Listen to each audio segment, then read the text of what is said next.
The wonderful world of Disney. Yeah, that's what they all say. But I think most people are starting to realize that the white sparkles flowing through the air of the Magic Kingdom isn't glitter, but ashes of a burning castle. And all the dead people who got their ashes stuck inside.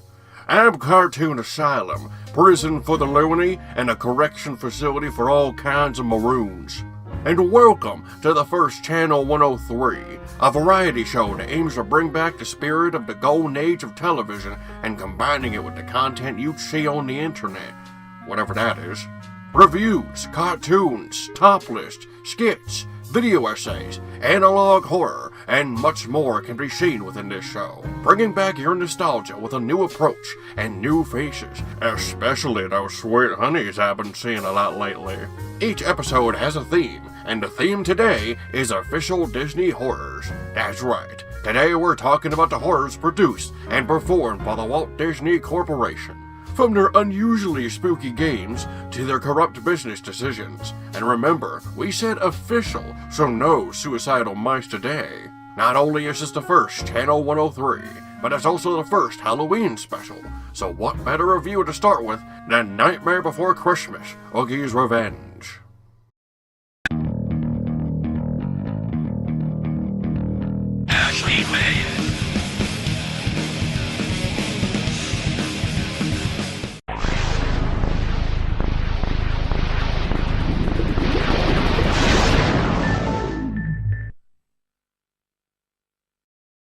Nightmare Before Christmas, one of my favorite animated movies and my favorite Disney film. Yes, I know that this movie is basically the live, laugh, love of almost any alternative scene, but there's a good reason for that. Because it's a good movie and shut up. Jack Skellington, the Pumpkin King, is tired of the same old routine and wants something new.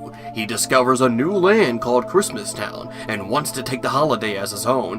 But what happened afterwards? Ask no one, because this movie doesn't need a sequel as it's perfect as it is.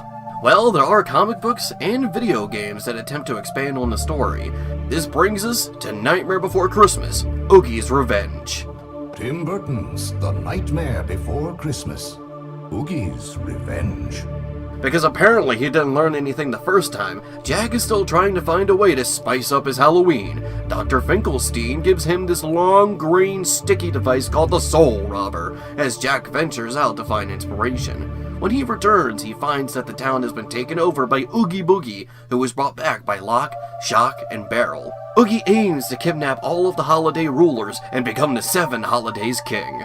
Most of the other characters have been in hiding, as the town has been overrun by skeletons and ghosts. Which is strange because, they're also Halloween monsters? Hey, Jack is a skeleton too, so what gives?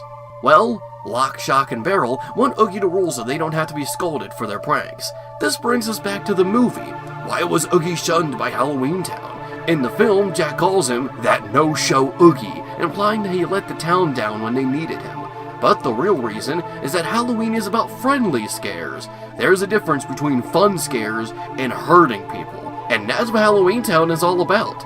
In the song, This Is Halloween, they even say, that's our job, but we're not mean. But Oogie's vision of Halloween is much more dangerous and potentially deadly. Inside his lair in the climax of the film, he has toy soldiers that shoot actual bullets, buzzsaws, and he even attempts to drop Sally and Santa Claus in a pool of acid. Oogie wants the freedom to go as far as he pleases without holding back, and the trick-or-treaters want the same thing.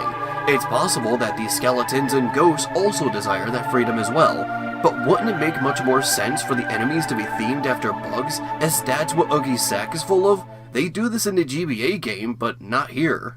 Oogie's Revenge is a hack and slash where you must use the Soul Robber to fight monsters. You meet other citizens of Halloween Town as you help them, and they will do the same in return. This game may seem a little familiar to titles like Devil May Cry. This shouldn't be a surprise, as the game was developed by Capcom.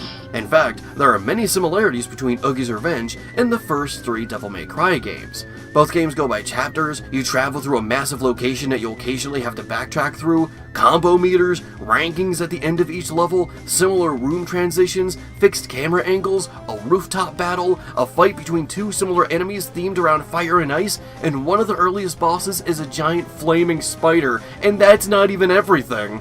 But unfortunately, this is no Devil May Cry, as the combat itself is very basic, and unfortunately it doesn't get much more involved than whipping enemies or throwing them around.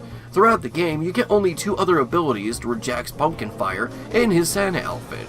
You can also upgrade these abilities at the witch's shop, but that's it. The game doesn't really change outside of this. Though I will say, I love throwing and slamming enemies into each other, and performing that spin attack where Jack says, "I am the Pumpkin King," is also fun to pull off. There also isn't that many options for canceling, which can leave you wide open for attacks. One missed opportunity was to give Jack similar movement options to Dante. It would make sense, as in the movie he is very agile and flexible, but here he's very sluggish and requires the soul robber in areas that I'm sure he can manage on his own. Instead, Jack won't stop immediately after running for a bit. After letting go the analog stick, Jack will slide before stopping in place. This can make certain platform challenges annoying, as you can easily fall off ledges if you stop a little too late. I also recommend playing this game on easy, as if you play on normal, killing even the most common enemies takes several hits, thus making the game boring, but on easy it takes far less hits, which makes the game more engaging. Don't get me wrong, I like a challenge, but when the challenge comes from wasting more time, then I have no shame in admitting that I played said game on easy. Also, another thing, who cares? Let people play video games however the hell they want, you dang loser. Most of the chapters are pretty straightforward. I rarely needed help trying to figure out what I was supposed to do next. The map is really helpful as it circles where you're supposed to go next, but there is one exception. Chapter 12 has the clown lose control of his unicycle. The witch tells you that you need a certain tool, but she doesn't specify what.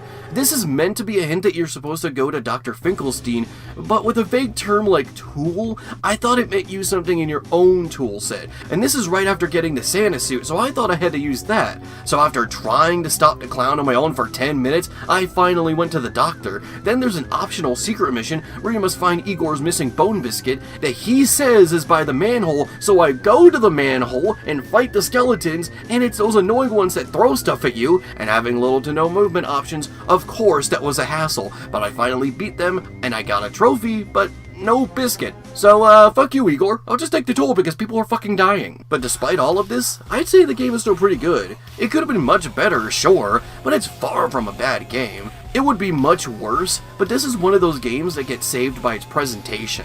It's very clear that the devs are fans of the movie, because it's very endearing to the source material. Visually, the game is absolutely stunning. The locations are vibrant and do the film justice. The map feels like it's accurate to Halloween Town from the movie. Seeing these locations stitched together makes sense for all the events of the film, and the new locations they add fit pretty well. I like walking in the giant pumpkin. Squishily, squishily goo. The character models are pretty good too, and feel pretty on par with the Kingdom Hearts models. Most of the soundtrack is based on music from the movie as well, with the exception of the song used in Dr. Finkelstein's fight. Each one is also a rewritten version of a song from the movie. For example, What's This is now about Jack's fear and disbelief to what Oogie has done to Christmas Town.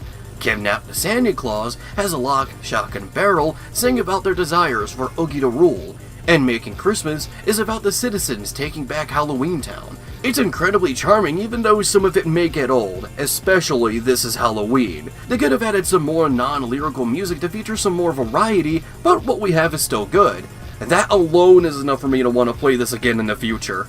The bosses are probably the best part of the game, as they are the most fun to fight. By landing hits, you collect these music notes, fill the bar, and you start a rhythm section. How well you do determines how much damage you take from the boss. The only downside is the annoying sound that comes from hitting notes. It's much louder than the music and it's pretty distracting. In most rhythm games, there is no sound to hitting notes. The music just plays on. The only time they add a sound or alter it is if you miss a note. That sound is meant to tell the player that they messed up and that they should be careful. Also, I wish that directional notes had different colors. They look too similar to each other, and when they're coming in that fast, it can be hard to tell which direction they're pointing. So there you have it. Nightmare Before Christmas: Oogie's Revenge is far from a perfect game. I would even go as far to say it's very flawed, but the presentation makes it absolutely worth it.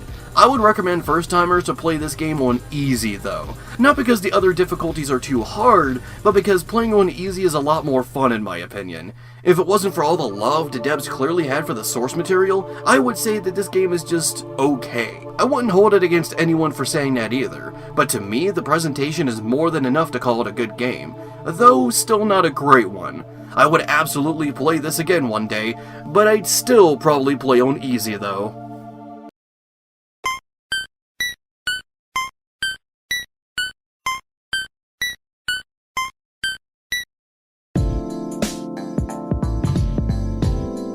Something new.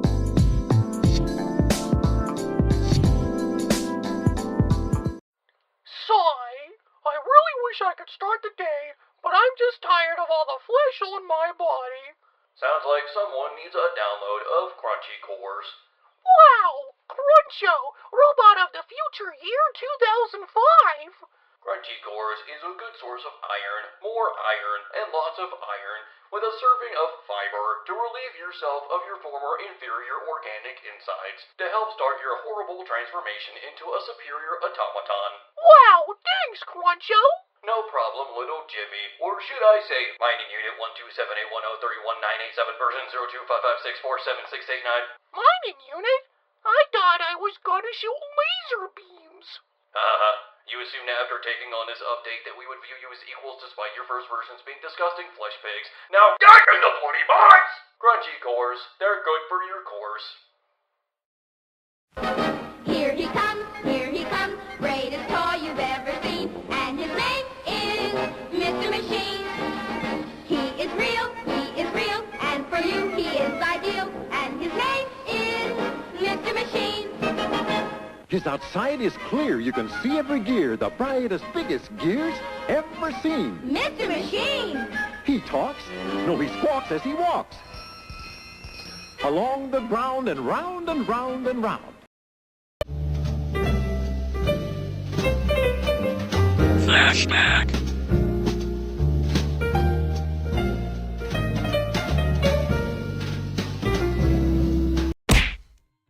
Hello everybody, I'm Tug the Penguin. Did you miss me? Assuming you even know who I am, that is. I've been here for like over a decade. Don't blame me, blame Pumpkins. But now I'm coming back in full force as the new host of Flashback and NewGrounds Rally, which have now merged into a single show. Don't worry, Scarlet is still here, and we've got plans for Ember.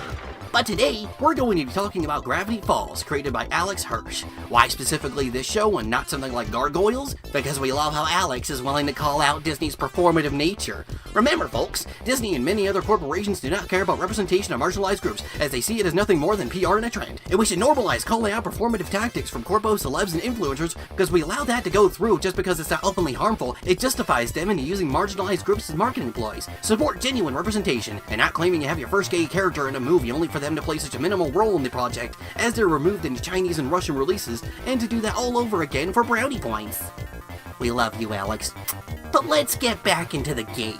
For this new version of the show, we plan to go over multiple games that go into a certain series or theme. Except for this one.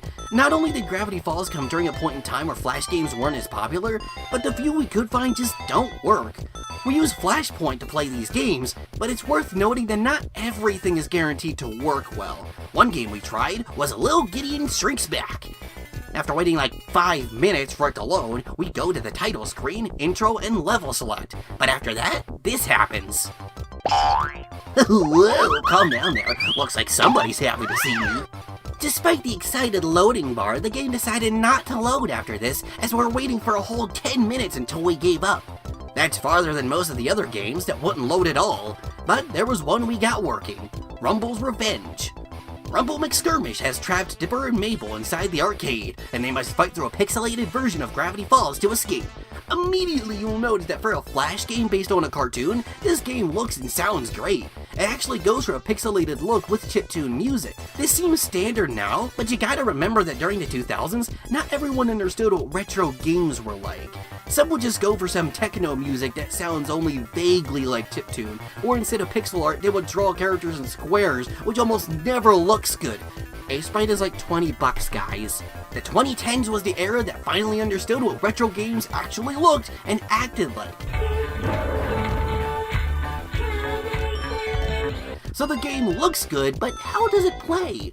Well, once again, for a Flash game based on a cartoon, it's a pretty solid side-scrolling beat-em-up. Of course, it's not anything perfect, but still good for a free game you can play on browsers. One thing I love is that you can keep yourself airborne by landing air attacks. Each one bounces you back up, and it's the best way to rank up combos. But as good as this game is, it has its fair share of flaws too. After getting up from being knocked down, it feels that your character is locked in place for a second, leaving you open for more hits. Why don't you run?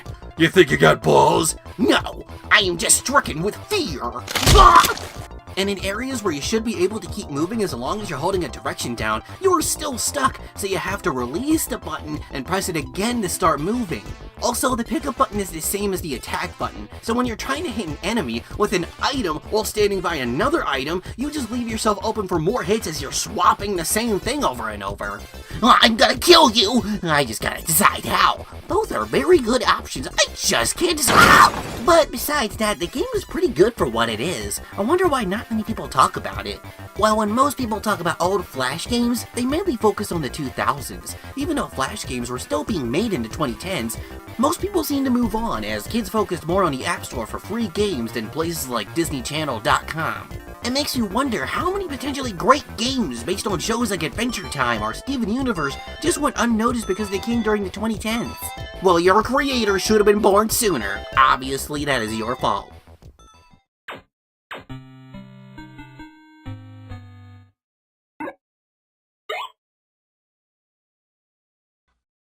How's this, Mommy? Oh, that looks good. Hi, darling. Hurry and get ready for dinner. PTA meeting tonight. Ellen, please. I just got home. Don't rush me. Control yourself. Sure you have a headache. You're tense, irritable. Don't take it out on her. You need Anacin for fast relief. The big difference in Anacin makes a big difference in the way you feel. Minutes after taking Anacin, headache pain's gone. So tension's gone, irritability's gone. You're in control again. You see, Anacin is a combination of ingredients that contains the pain reliever prescribed most by doctors. So for headache pain, remember, an aspirin tablet gives some relief, and with buffering you get some. But an Anacin gives this same pain relief, plus extra relief power, plus the power of an extra ingredient. So millions get fast relief without stomach upset. The big difference in Anacin makes a big difference in the way you feel.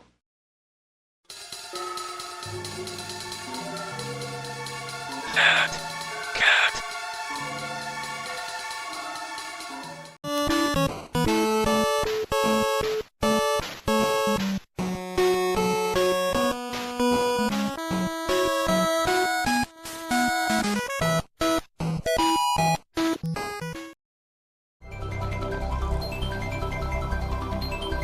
Blame it on Corpos.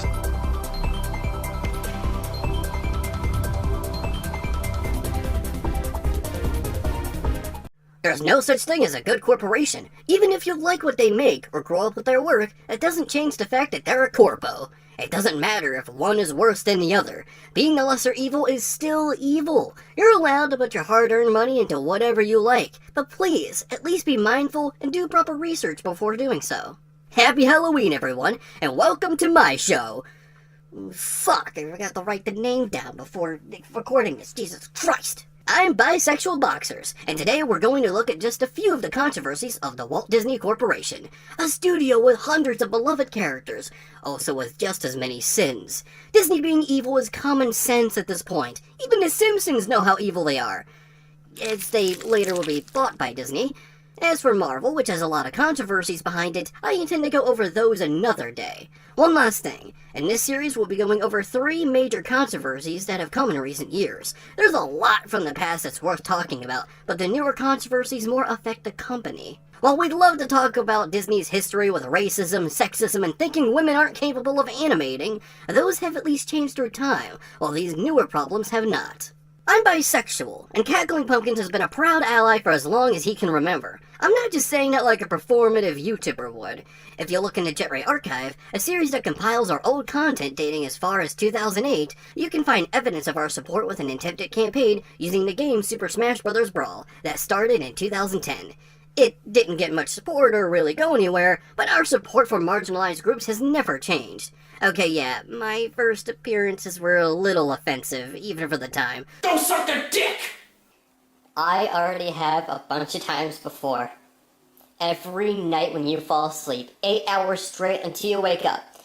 Wanna know why you have a boner every morning? But I promise you that none of those were done with ill intent. He was just a teenager and a gothic slenderman that lacked the common sense to understand how these jokes could have been perceived. But it's been a decade, and we've grown past that. But let me ask you an honest question. What do you think is worse? Making edgy jokes based on marginalized groups, or pretending that you care about these groups for the sake of personal gain? Because in my opinion, they're both equally as bad, and doing so is called being performative. Being performative means that an individual or group is not being sincere about their support, as they care more about impressing others or getting something out of their act. Sometimes it can be hard to tell if someone is being performative or not, but it's still worth calling out, as normalizing performative behavior normalizes the idea that caring for marginalized groups is just a trend to profit off of. Disney is really good at this, as they have a history of adding characters into their films that they'll advertise as LGBT representation, only for them to play a minimal role in the film as they're removed or censored in the Chinese and Russian releases. And despite their supposed support, they have actively fought against it behind the scenes. Originally, there was going to be an openly lesbian relationship in Gravity Falls,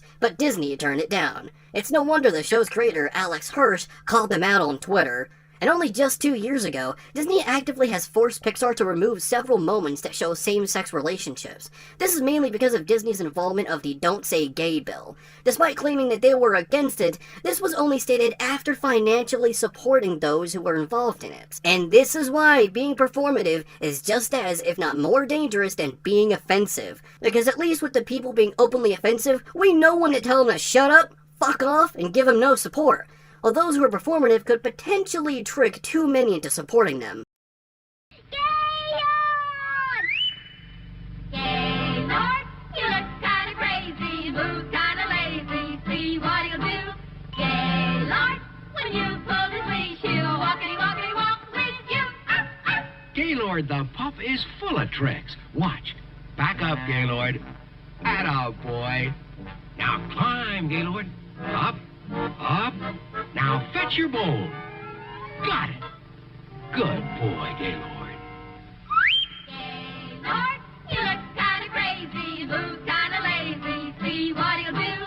Gaylord, when you pull his leash, he'll walkity walk with you.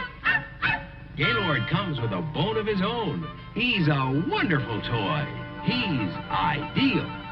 Gaylord, when you pull his leash, he'll walkity walk with you.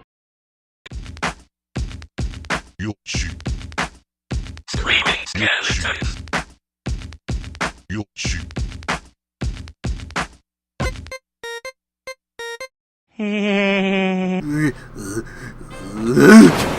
Welcome back. You may be wondering why we're playing this game. Well, technically because Disney bought Fox like a couple years back. Family Guy is technically a Disney property now, so... And I'm slightly familiar with this game, so I might as well... Wait, give me a second, that'll hurt something. Jesus Christ, not right now. No, no! I still have time! I still have time!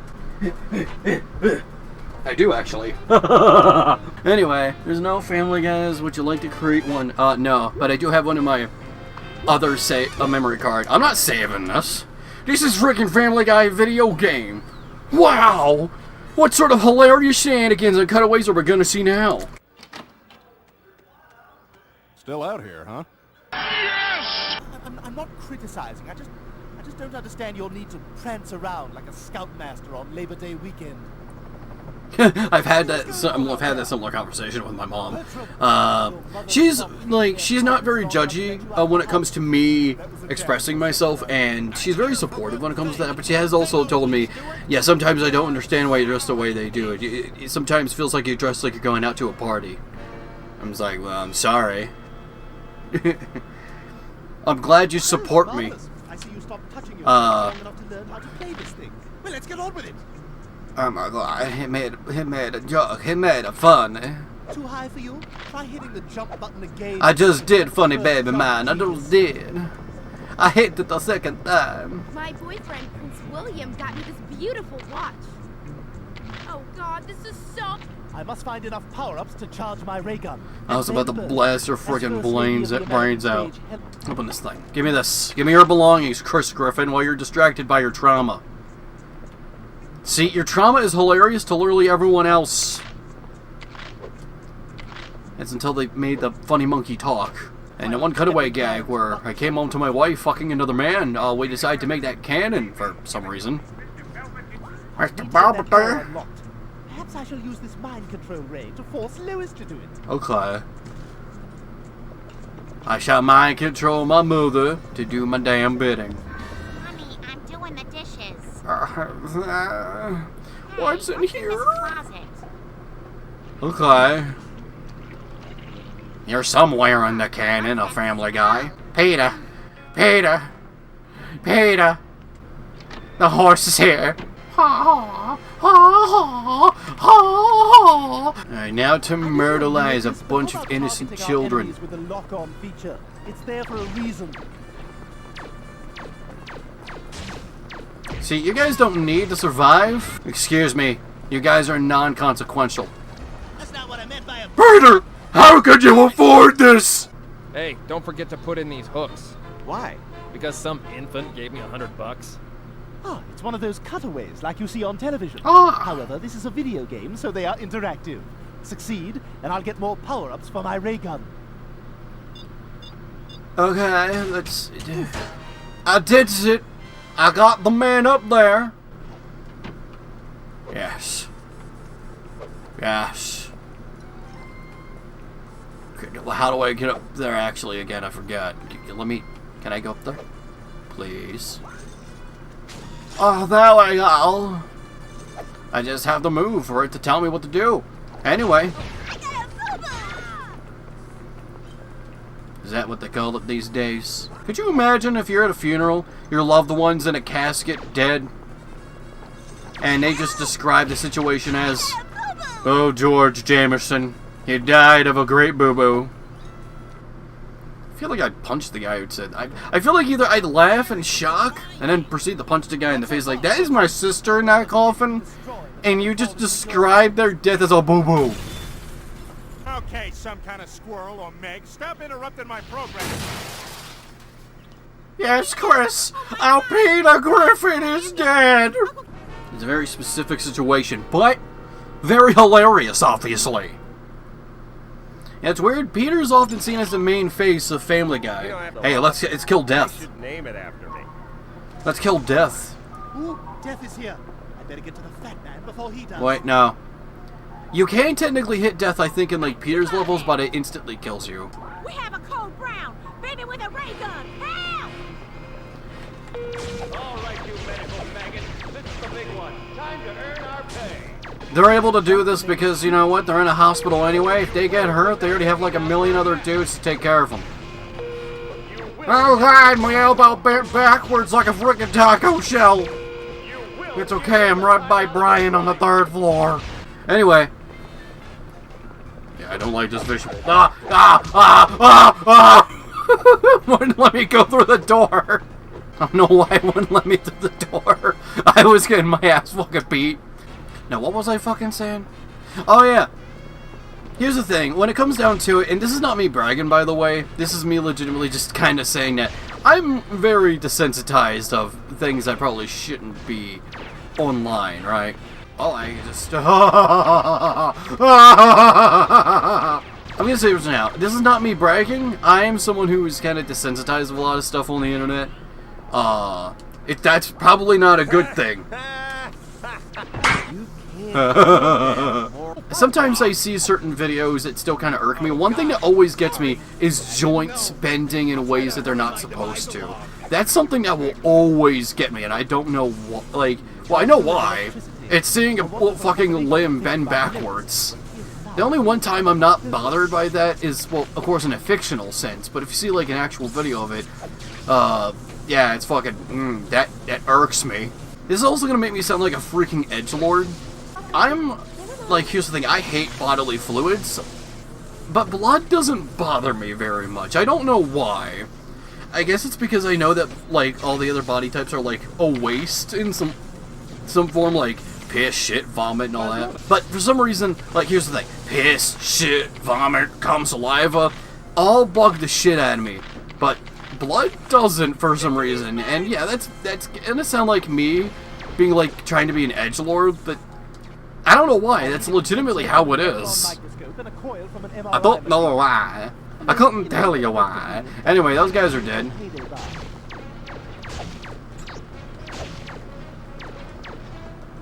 I'm sure I get a lot of people looking at me weirdly. Why'd you feel the need to share that? Hey, Chris.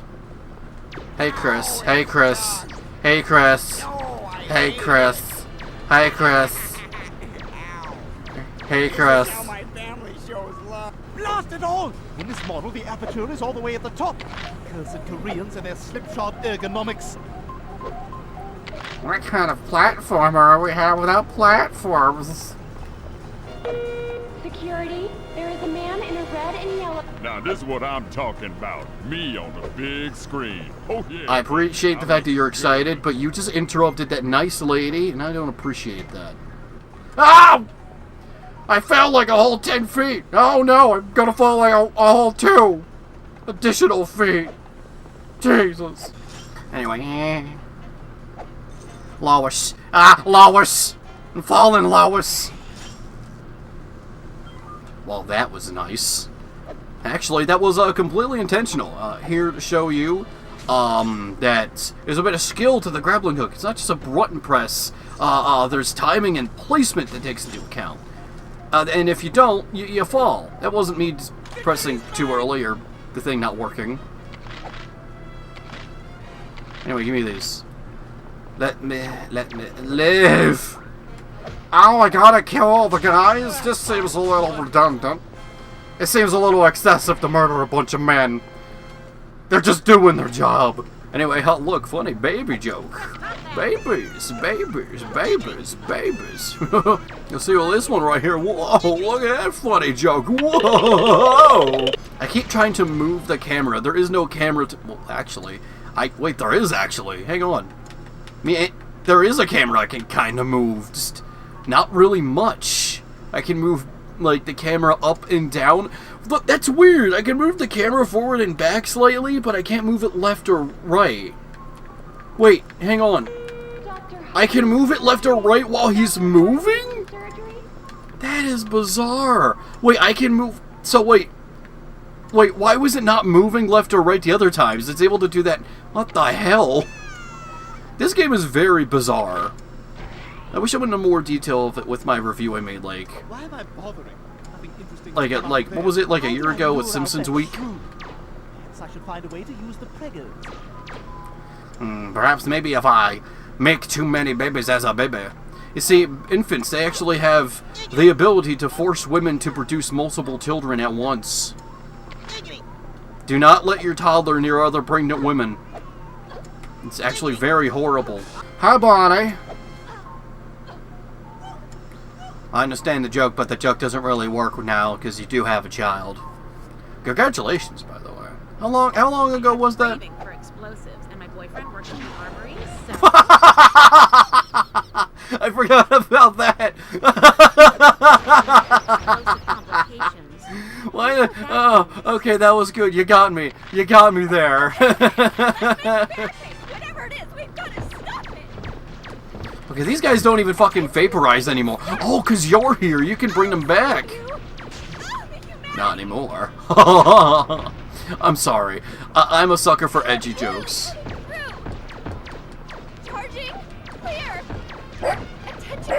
Hello? You're okay. Oh. Oh. Oh, oh, oh, oh, oh, oh, oh, oh, oh, oh, oh. Now my ray gun does more damage. Now my ray gun can murder at twice the velocity of your... By turning up the triangulation and the vertical aspect of the HSP, I am able to murder at a higher rate of success. Panels of glory. Alright, who the hell is making my doggies upset? I'm sorry, but this is just completely unnecessary. I'm here. Hey guys, it's okay. Oh my god. Oh my god. Oh yeah. When does a baby get a ray gun? None of your damn business. But look at this. That is your damn business. Dr. Davis, to surgery. You left your watch in a guy. You left your watch in some guy's intestines. He's in great pain. Blah, blah, blah. Oh my god. What the deuce? It's that pervert from next door. What is he doing here? The fuck you say about me, little shit? You're lucky I have no other commands besides just freeing myself from the mind control. Lady. Stay away Hi, baby. Can you examine this lump? Are you the head nurse? My fucking my cocky went boing boing.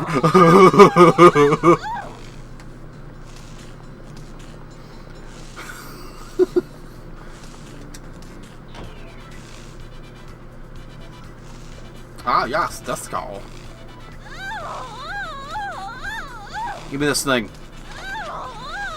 I appreciate the comedy. Now's not the time. Huh. Hidden pornographic scene viewable by pressing up, up, down, down, left. Huh. Horny gamers believe anything. It's true. Just present us a nice pair of tits, we'll believe anything. Hey, Have a lady with like a nice pair of double D's with like a tight shirt that says anything. Even if it's not factually correct, we're drawn to it. It's like, oh, it's gotta be true. unless you can prove that, Brian, we gotta lock you up. Damn it, a speed bump. Who's the wise guy that put You need evidence to be able to escape. But we don't need evidence to lock you up. Peter! Oh my god. Oh my god. Oh my god. I can't believe I'm in the damn big house. Oh my god.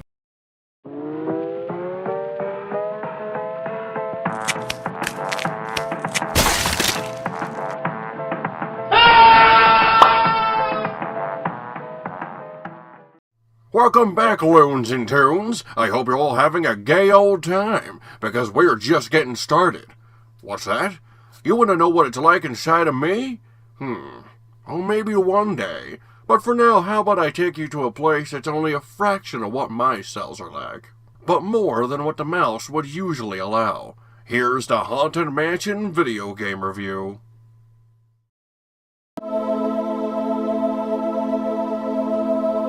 Elizabeth Darlington.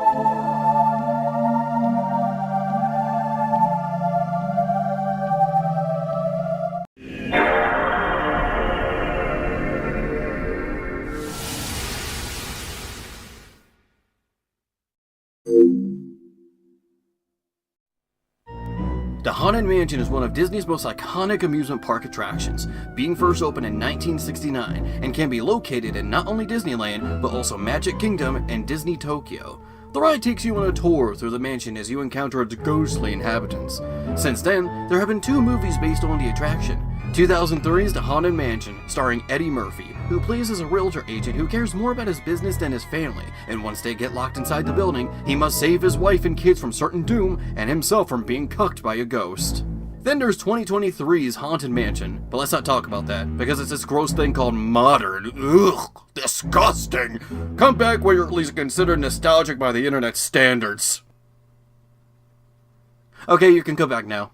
The mansion is turned into a bed and breakfast until they become victim of paranormal activity. An astrophysicist invents a camera that can detect dark matter and is invited to the mansion by an exorcist hoping to cleanse the house of its spirits. And then hilarity ensues, I guess.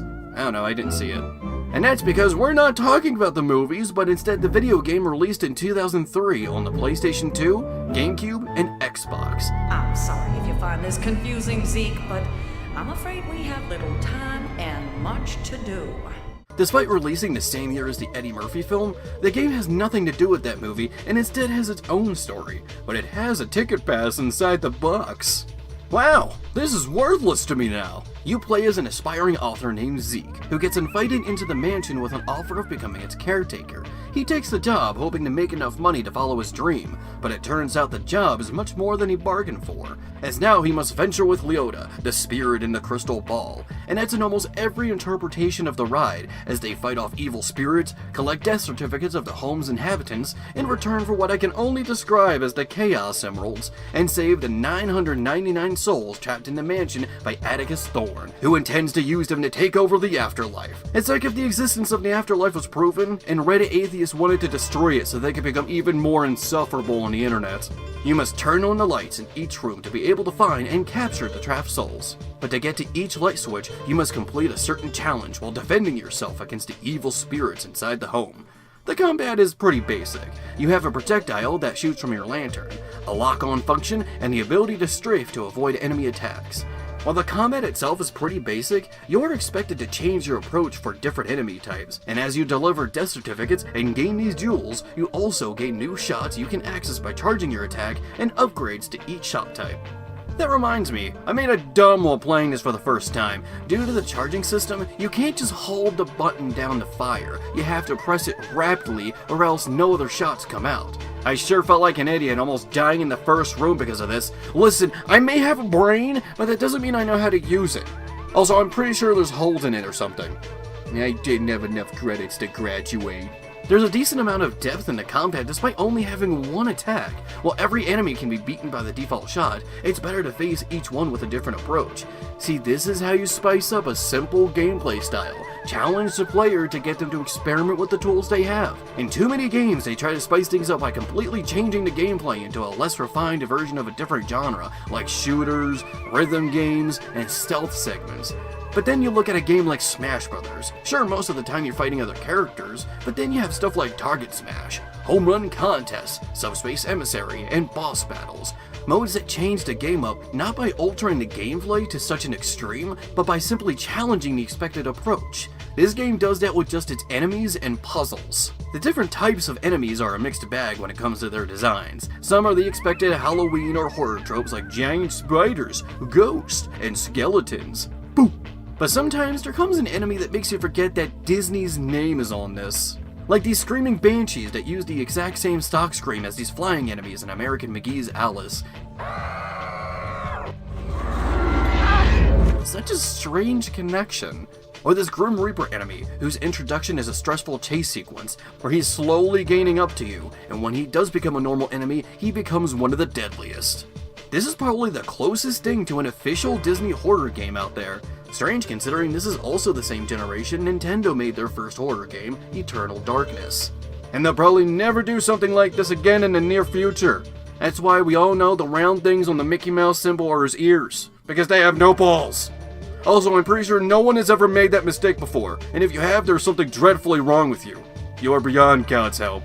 I still don't mind the use of standard Halloween tropes, as they're tropes for a reason. They're pretty welcome in my book. They're just a little more expected is all. The main star of the game, in my opinion, is the puzzles. Each room has a different challenge to get to the light switch. Some are standard ideas like turning mirrors to reflect light to a certain point, a battle royale, or walking on a ball and attempting to use physics to get from one point to another. But for every standard idea of a puzzle, there's also a unique concept waiting around the corner. For example, there's one where you're shrunk down and put on a pool table in a dark void. The goal is to get all the balls into the holes, but you can't move them directly. Instead, the white cue ball will aim towards you, so you must use yourself as an aiming reticle to guide the ball to clear the table. There's also this room which seems small, but as soon as you take your first steps, the walls start moving with you, revealing a much larger location. These are really cool ideas that I hope more people take inspiration from. This game is worth looking into just for the concepts and potential inspiration. It may be a mixed bag of standard and original ideas, but even the safe ideas aren't bad either. It all depends on their execution, and yeah, sometimes it doesn't hit the nail. Remember the ballroom I mentioned earlier? They expect you to gain speed to go up these ramps, but you could just spam jump instead. But there's still a lot of variety here, no puzzles reused, and each room really is different. And if you ever get stuck, you can get Leona to give you a hint. Before each painting, pass you should, and change them all from bad to good. Very rarely did I need help from a walkthrough to get by. Sometimes it makes me feel like a high school graduate. Fuck you, I got my GED. That means I'm a greatly educated dummy. But there are a few problems keeping this good game from being a great game. For one, the jumping is kinda awkward. As soon as you hit the button, you shoot up into the air and fall like a ton of bricks right afterwards. This wouldn't be so bad, but there are some platforming challenges here. No, you can't grab onto ledges. You have to be precise with your jumps.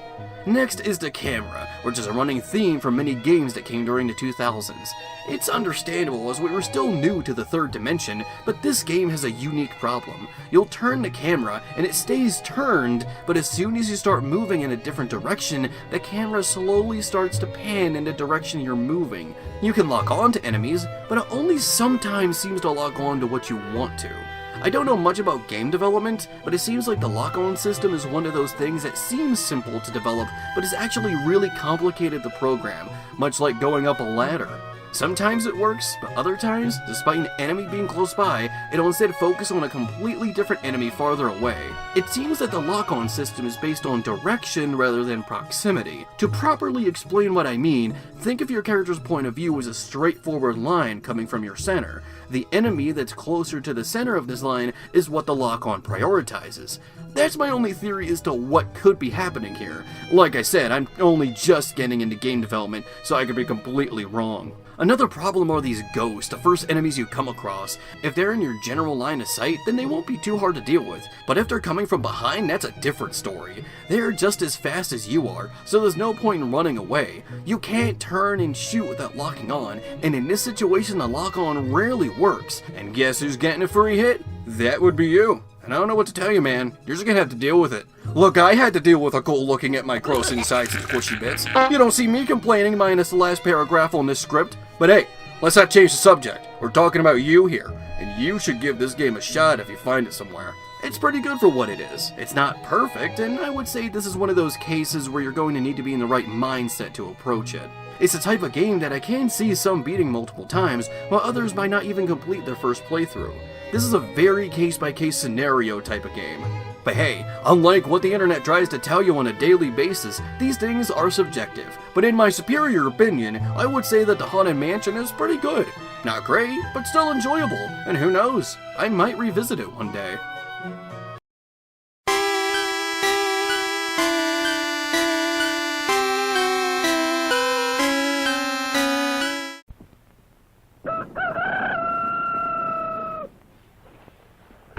Breakfast! I'm hungry!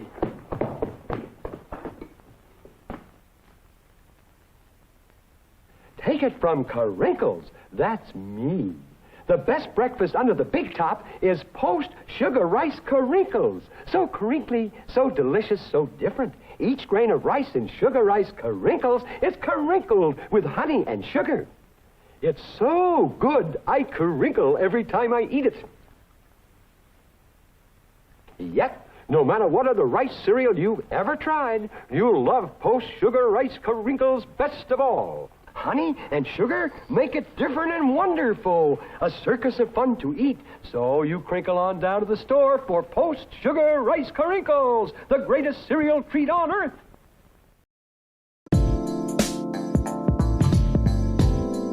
Something new.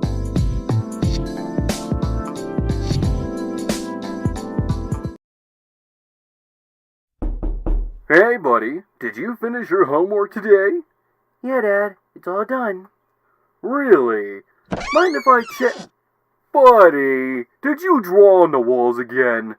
Nobody did it.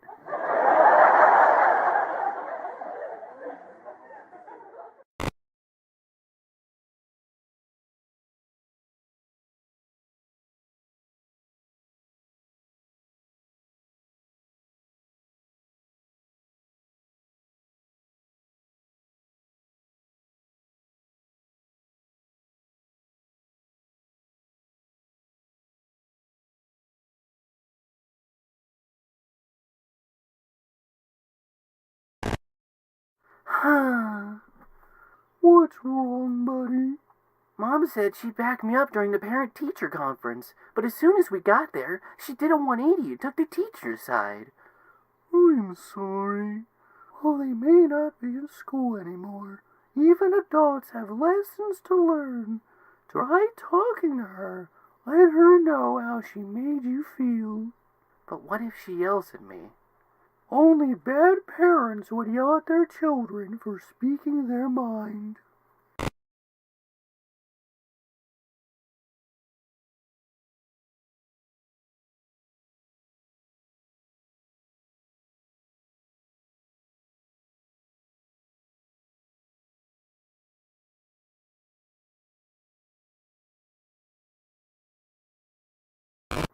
Dad, I don't feel good.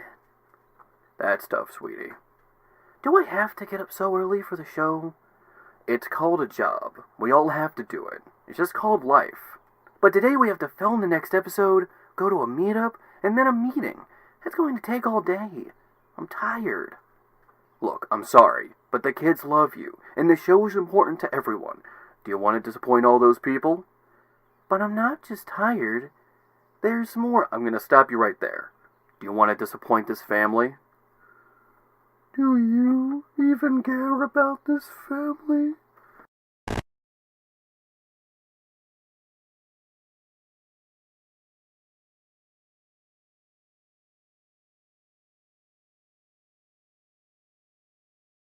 Buddy, what's this about a date I'm hearing? Well, Dad, today... Yes, buddy? Today I was asked out. Alright, cut. We're gonna have to take it from the... Buddy?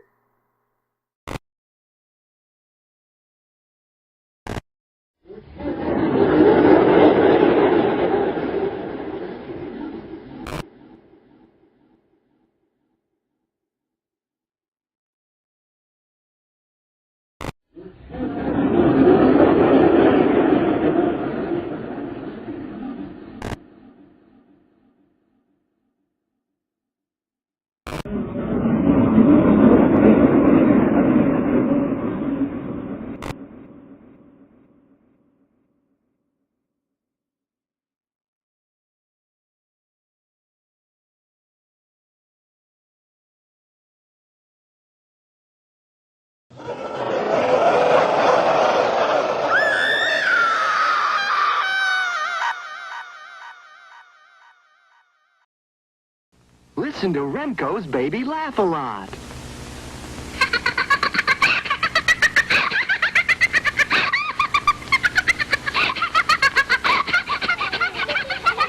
You're listening to Baby Laugh a Lot. She's the funniest doll you've ever seen. Just push the button and she starts to giggle. Get Baby Laugh a Lot by Remco.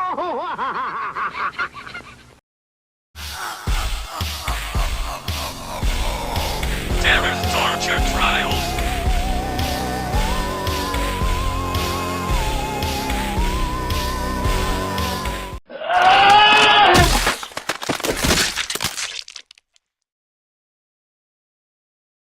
Season's greetings, victims. My name is Jack Terror Skull, but you can call me Terror.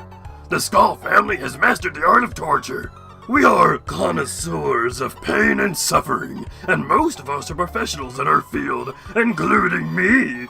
You may remember in 2018 when I attempted to share the knowledge and implements of the Skull family through my business, Terror's Torture Trials. Unfortunately, I was shut down as torture is illegal, apparently. But I got it back, as it's not illegal to share knowledge. And it's the perfect time too, as 2024 marks my 10-year anniversary. I first met Tug and BB back in 2014. Well, what do you call yourself? Yeah, what do you call yourself? Terror. I like it. And they have been a great help in mastering torture. It was painful, scarring, and I never felt so afraid in my life. So trust me when I say that Terror knows what he's doing. Today, we're starting the torture of overworking. We can all agree that work is important, whether that be through employment to make sure we can make enough to get by or to accomplish our life goals. Because unlike the 1%, we weren't as fortunate to be born with a silver spoon in our mouths. Ours were more like a used plastic spoon that was badly washed. No! But there's such a thing as being overworked, and I felt some of that trying to get my business back up and running. Can you believe that? A master of torture being the victim of torture? Pain and suffering is only entertaining when others are going through it. Who do you think I am? Heebie-jeebies to masochistic noggin? Being overworked doesn't sound that bad at first. We've all gone through some of the symptoms, whether that be because of work or other things that could cause said symptoms. Exhaustion, the inability to concentrate, anger, feeling drained, and overwhelmed. These are great feelings, but not what I would classify as torture. Yeah, no. These are what I felt when I wasn't sure when the next torture would come. But if one keeps going down this path, that could lead to an increased risk of a stroke. One could develop CTSD, or corporate traumatic stress disorder. If one goes too far, they could even die from being overworked. Japan refers to this as karoshi, which translates to overworked death. This is caused by being so overworked, anxious, and depressed that they commit suicide. Around 2,000 people a year die from this in Japan. But after the global pandemic, the number has risen to nearly 3,000. Look, I'm a torturer, not a murderer. Besides, I see torture as an art, while scummy CEOs, executives, and investors do it for personal gain. I mean, I don't think that necessarily makes it good, though. Oh God! My intestines are blinded and sticky! Jesus Christ! I can see the inner side of my body! Oh God! I'm going to sleep! I'm going to fucking sleep! Now! Any last request, like for a cup of Wilkins coffee? No. You don't drink Wilkins? No. How shocking.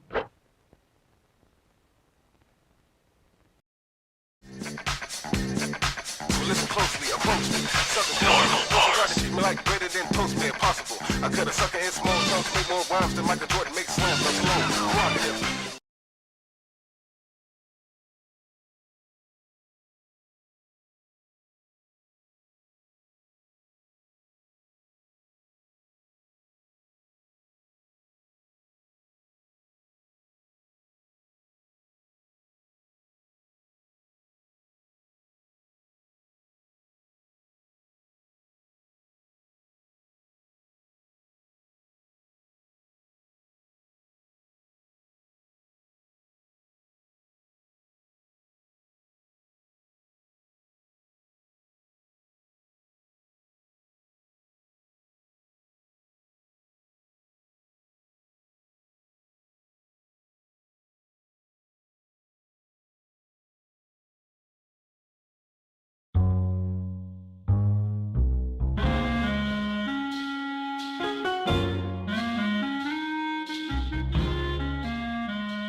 Blame it on Corpos.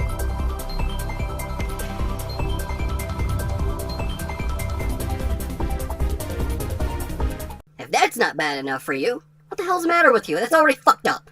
How about Disney's soulless live-action remakes and how Mulan was filmed by a Chinese concentration camp located in Xinjiang? Did I pronounce that right? Am I being accidentally racist? I'm sorry. These camps have been operational since 2017 and have imprisoned millions of Turkic-speaking Muslims and other ethnic groups in China, some being taken with no trial or even charges against them. The movie was being filmed in 2018. During this time, it was believed that between 1 to 3 million people were forced into these camps. When the film released in 2020, this number was confirmed to be around 1.8 million. All this just for a movie that wouldn't even get a theatrical release due to the lockdowns caused by the COVID-19 global pandemic, and despite Disney's persistent bootlicking of China, the movie was perceived poorly in the country due to the film having more of a Western view of Chinese culture and its portrayal of Qi, which is a traditional view of martial arts and Chinese medicine, but in the film it's used as a supernatural power.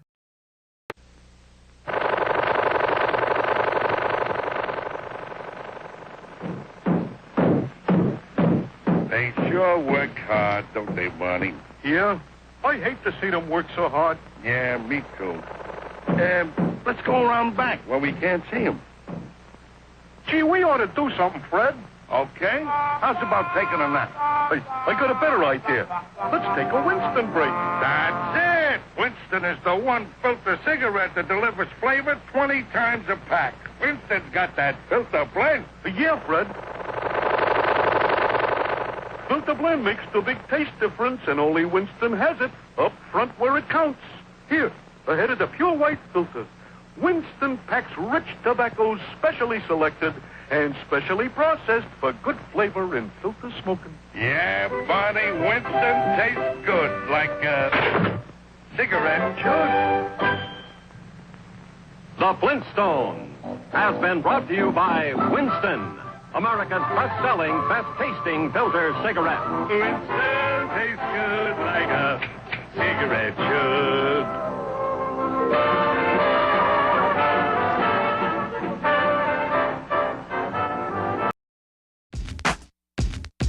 You'll shoot. Screaming skeletons. You'll shoot.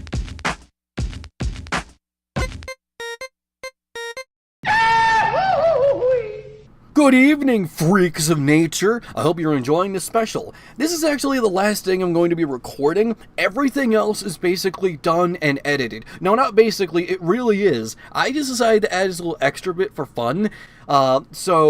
Anyway, I had the idea of what if for every episode of Nothing On, we go to NewGrounds and play a few games that kind of relate to the theme of the episode. And this one, it's Halloween, vintage horrors, Disney horrors, and all that kind of shit. So how about we take a look at that, shall we? I just gotta go ahead and say, yes, you're gonna hear the AC, because, fun fact, I'm recording this on July 13th, not at 9 o'clock in the morning. So, it's fucking hot. Also, if you hear a little bit of barking, I'm sorry. Our neighbors have these fucking dogs that won't stop barking, and they won't do anything about it. So, you're just gonna have to deal with that. So anyway, we're on NewGrounds, yippee yahoo! Now, fun fact, I also tried to record this last week, but, yeah, it didn't really work out because I forgot to record the audio, so I can't go for the same themes as before. I can't just put Disney or Mickey Mouse like I did. So, let's just do Donald Duck. See what happens when we get Donald Duck in here. Games. No. Keep the adult games off. I don't know why I clicked that. I put Donald, and it's putting Donald Trump related stuff. There's a lot of Donald Trump. How about we punch the former president of the United States, huh? It has nothing to do with Disney, but you know it does. Donald Duck, Donald Trump, huh? Oh, look at me. I'm punching Donald Trump. Look at him go. It's not really as violent as I was hoping it would be. You know, it's not like those celebrity death games, and you're probably thinking, like, what the hell are you talking about? This is kind of all the game is, too. They didn't want to hurt the environment. Oh my god. Oh my god. There is a lot of political commentary in this song in the background. Okay, I'm going to show you what I mean just so we don't look insane, right? I am not joking. These games exist. There's one, Kill Justin Bieber. Okay, that's not Justin Bieber. It's Justin Bieber. It's a parody. I'm not sure if that even counts. This is what I'm talking about. This is what I'm talking about. There's all of these games that are about killing and torturing celebrities. They're all bloody, violence, and gory. Let's just kill random people. Why do I need to kill all these guys? I don't know. Judge Judy is right here. Come back here, Judge Judy, who I have no problem with as an individual whatsoever, but apparently this guy did. Someone made a whole game about killing her.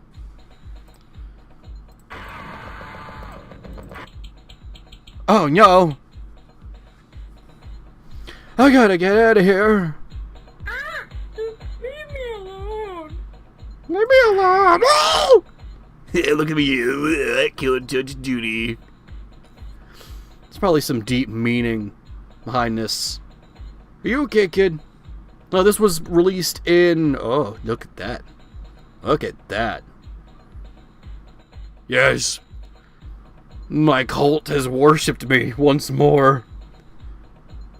This game was released in 2000, so...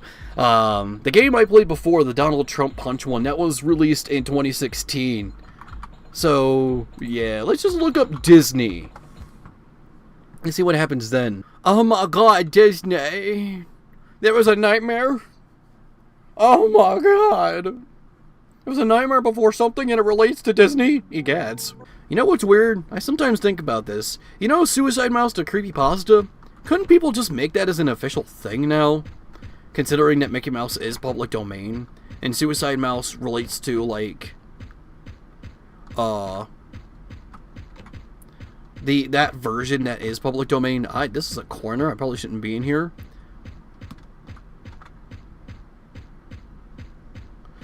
I don't know what I'm supposed to do.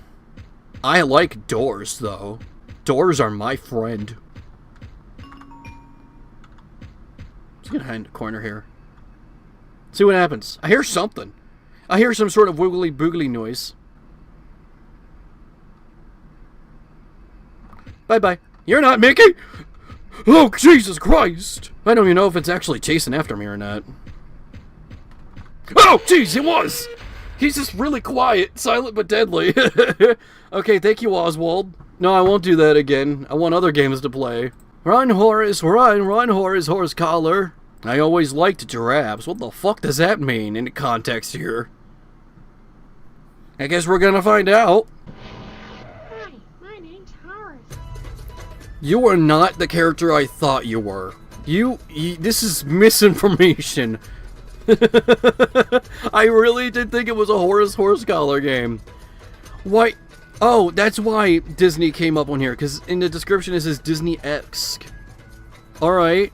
You know what? I'll give you a shot, Giraffe Horace.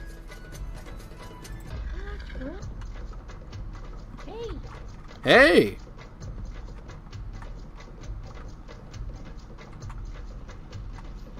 Morning, Ranger. Hiya, Ranger. Why you aiming that gun at me? I don't like this, but howdy do. Morning, Ranger. Hullabaloo, howdy do. I'm Horace the Giraffe. I was polite to you. I don't know why you're pointing that thing at me. He's coming at me, isn't he? Whoa! Youchers!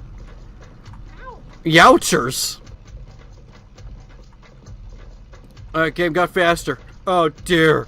Why are you singling me out, dude? Ow! Oh! Oh, he didn't kill me. He just... Oh. Unlucky the Ranger got you. Horace is just sleeping. He'll be fine in a few minutes. That's what they always say. It's Brian. Brian! This couch run by Disney Brian. Shoot the Stewies. Alright, we'll shoot Stewie Griffin.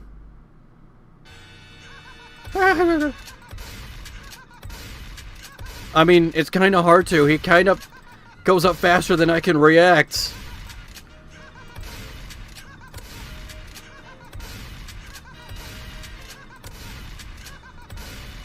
Oh, you vile little creature, you.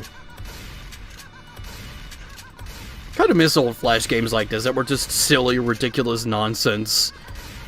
They weren't necessarily good. I mean, I've only shot this little baby twice. Take that out of context. I shot the baby twice. See that on newspaper. Photoshop on that newspaper. Actually, no, wait. Wait to see if I shoot the baby any more times. Come on, hey. Now you're going to... Yeah, I'm just gonna spam. See if that works.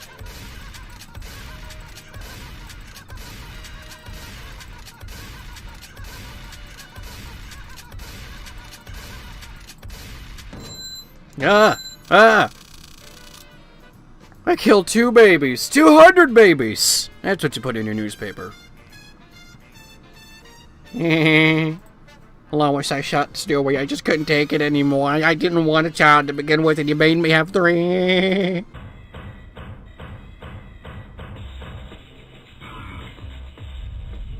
Dude, this is fucking cool. This is hardcore.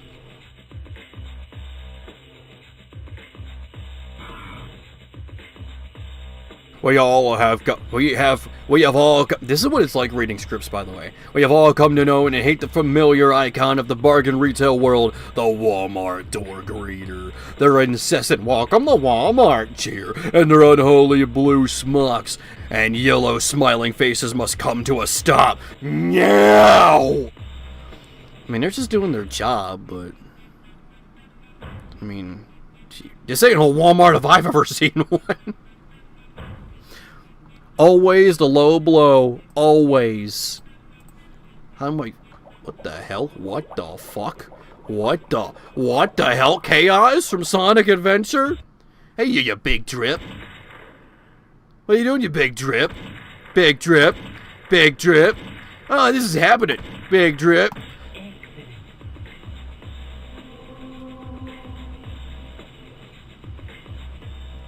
Oh my god, hello. Get away from me, you! You're not a happy fellow! Excellent. Hi, Bob. Who are you? I don't know who this guy is. Is this Mr. Walmart himself? I should know. I worked at Walmart. That was a whole experience, wasn't it? Oh my god! We can't kill Bob. Okay, we killed Bob. Well, it looks like the Viagra didn't help old Bob Dole this time. But as himself would say, what Bob Dole deserves, Bob Dole gets. And so he got it. I have no idea who this man is. I used to work at Walmart. This was like 2015. God, it was almost 10 years ago. It was last week. I'm still young. I'm still young. I'm not an old man. I'm not nearly 30. This isn't happening. Anyway. Let's see what happens if we just put pumpkin.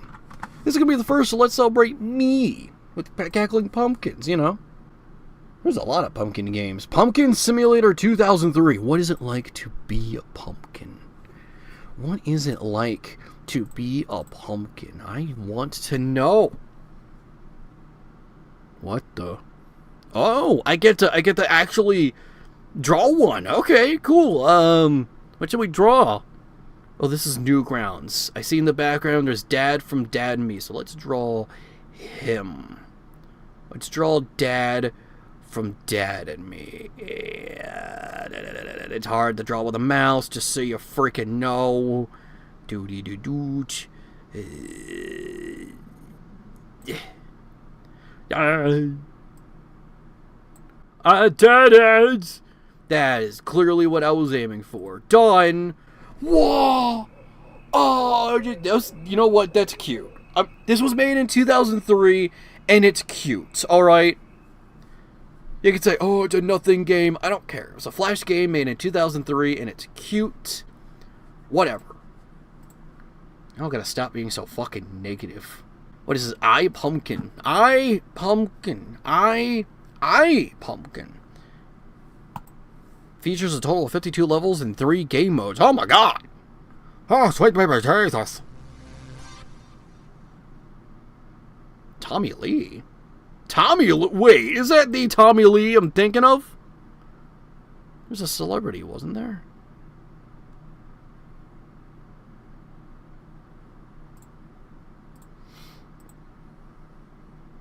Our crazy pumpkin-headed hero was counting his pumpkins.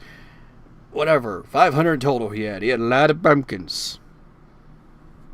Till today, there was only 523. This can't be. I'm missing 50. Missing what? Hello. Speaking of hello, this is some bombastic music. Good lord, saw that. Story mode. Hey, wait a minute. Hey! Features total 52 levels. That said 30 before I clicked it. Also, is that my pumpkin? What do I do? How do I... well...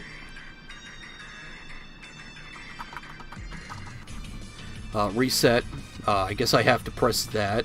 Oh, very precise jumps I see. Very precise jumps I see. Very precise jumps I see. Is there an ability I'm missing?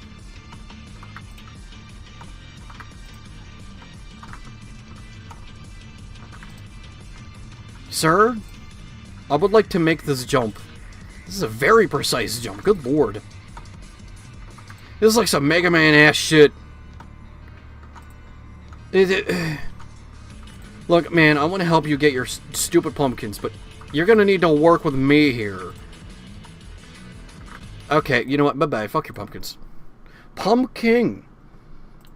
Well, I want to be the pumpkin. You know what, man? Let's be the pumpkin. Uh-huh. I see. Ooh! It's a very simple kind of game. Uh-huh. Wow.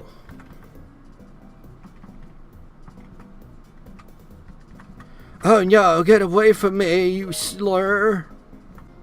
Oh, you stupid son of a bitch. Actually, what am I supposed to do there? What? How did I beat him? Oh, I have to be beside him first, and then... Okay, makes sense. Hi, friendo. Bye, friendo. These are some very chill Halloween critters. That skull's just vibing, and I'm as happy as a friggin' bee. Doesn't look like a gate, looks like a friggin' battery, but whatever.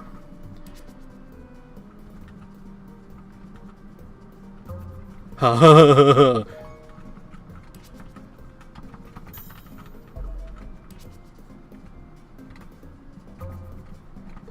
Fuck you, asshole.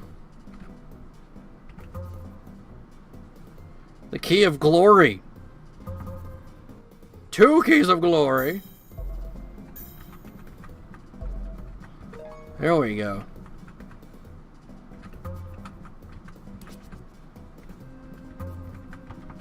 I understand. Oh no, it's a me! Dear sweet Jesus. Oh no. Oh, did he get sad when he killed me? Do that again. Well, actually, it doesn't matter. I killed him first. I don't know what difference there was. No, he did get sad when he killed me.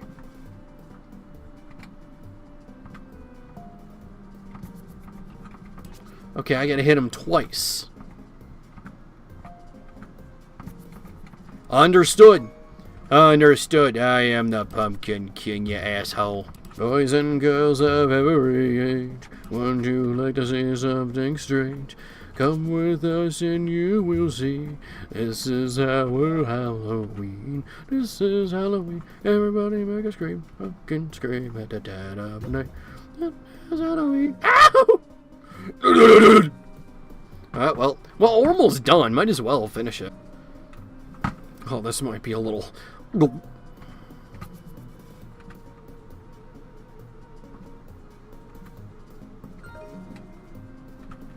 I don't know what to do with the bat. The bat's an asshole. The bat's an asshole! You get away from me, sir. Sir! Sir! This is a violation of some sorts.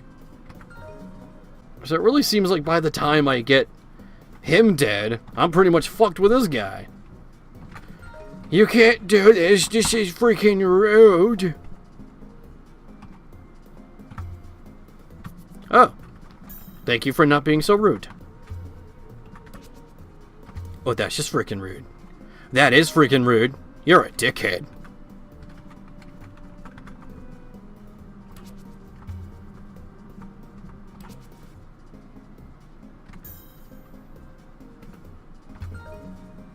You're an ass. You're an ass. Angry Video Game Nerd says ass. And maybe bum. Oh, well, that's just friggin' stupid. So... golly, it seems like I'm just fucked. Wait a minute. I know what to do with you.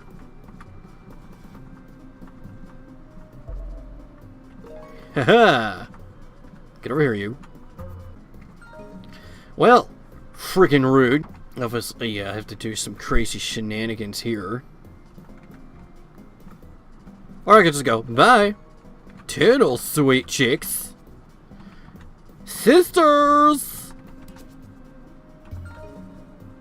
Oh, well, that's just silly. Oh my god. Oh my god. Hell is breaking loose. This is the last level after all. We might as well just do it. I'm not gonna be sure how. I'm probably not gonna like it. I'm already dead, I think. Aha! I have a brain. It is quite large. There's another bat. Son of a fuck. It's okay. I could just do this. And I hope the spike traps agree with me. They do. They do. My friend! I win! Pumpkin is safe now! Zwee! I'm putting this in my favorites. This is actually pretty cool. And I'll give you 5 stars. There you go. Look at that. Those are the people who made the game. It was pretty freaking cool. I liked it. Toodles!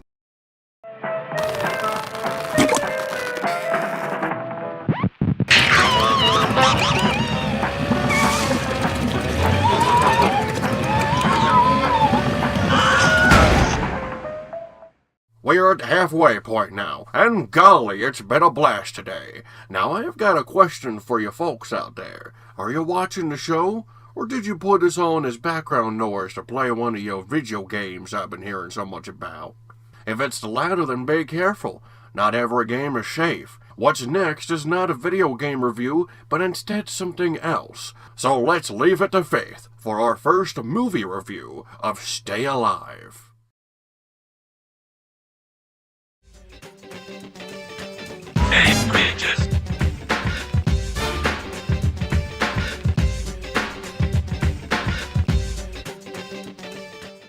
The 2000s was a strange time for both Disney and Nintendo. These two are often seen as equals in the faces of their respective industries, but despite their prior success, they just weren't doing as well when the new millennium started. Disney was being overshadowed by the New Kids on the Block, DreamWorks, and Pixar.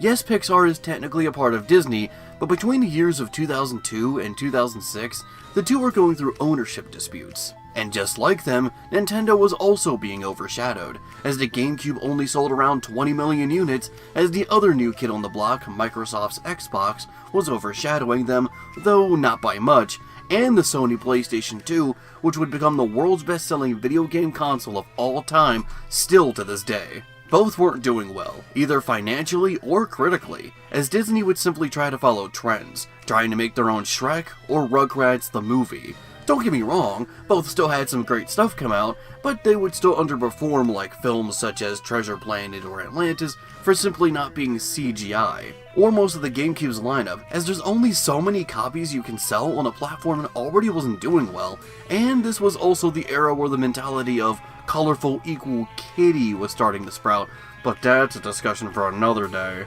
But there is one good thing that can come from failure, as when these kind of companies are struggling, that's when they're willing to try something new. They can't just rely on what used to work, because if they could, then they wouldn't be in this situation in the first place. The 2000s era of both Disney and Nintendo are often seen as some of their most experimental. I truly believe that it's because of this that Disney was willing to give Kingdom Hearts a chance, and if it was pitched today, I honestly think it would have been turned down. Nintendo was also making new takes on some of their beloved IPs that would still be remembered to this day, like Metroid Prime and Wind Waker. But there's a reason why I bring up both of these studios and their struggles during the early 2000s, and that's because they were both willing to try one thing that they never would have in any other era, and that's produce a mature horror project. Nintendo created Eternal Darkness, a survival horror game released early in the GameCube's life.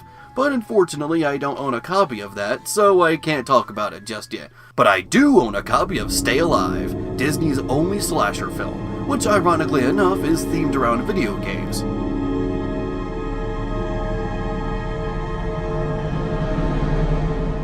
Think about it. These two giants of their industries were underperforming as the new kids on the block were giving them a run for their money, so they took a massive risk by creating something that defies their family-friendly ways. But only one would become a cult classic, and the other is Stay Alive.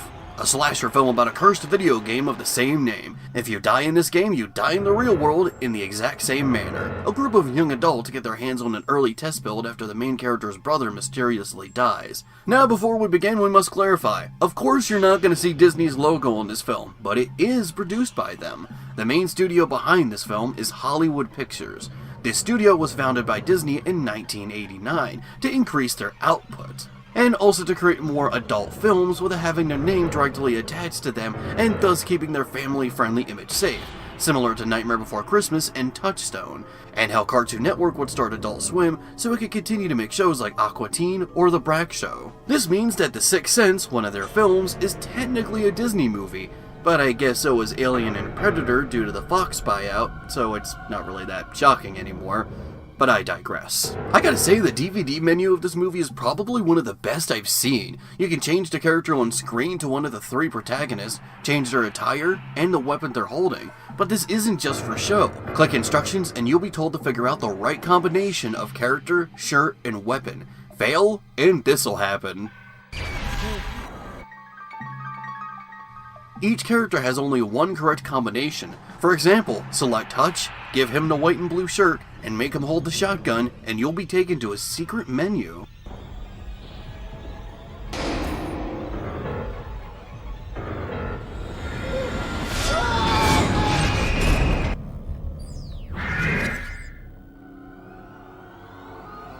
That's actually really cool.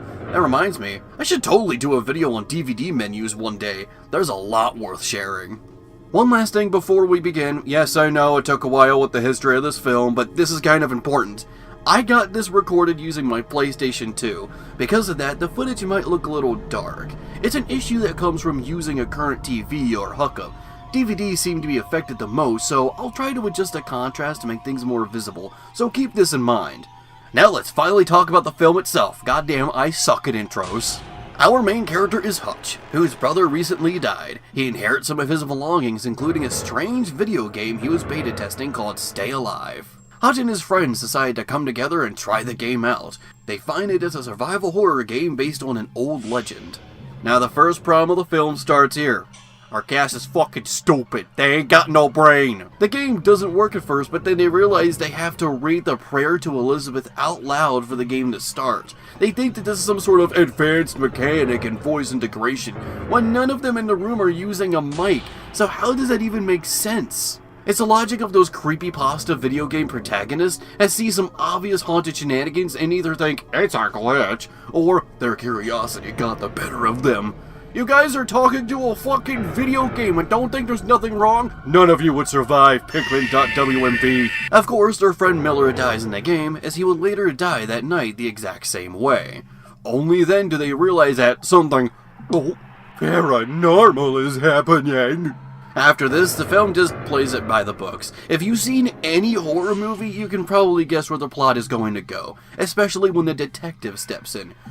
Gee, I wonder if he's going to be told that this video game is killing people, as of course he will believe them, or that he thinks that these kids are a death cult.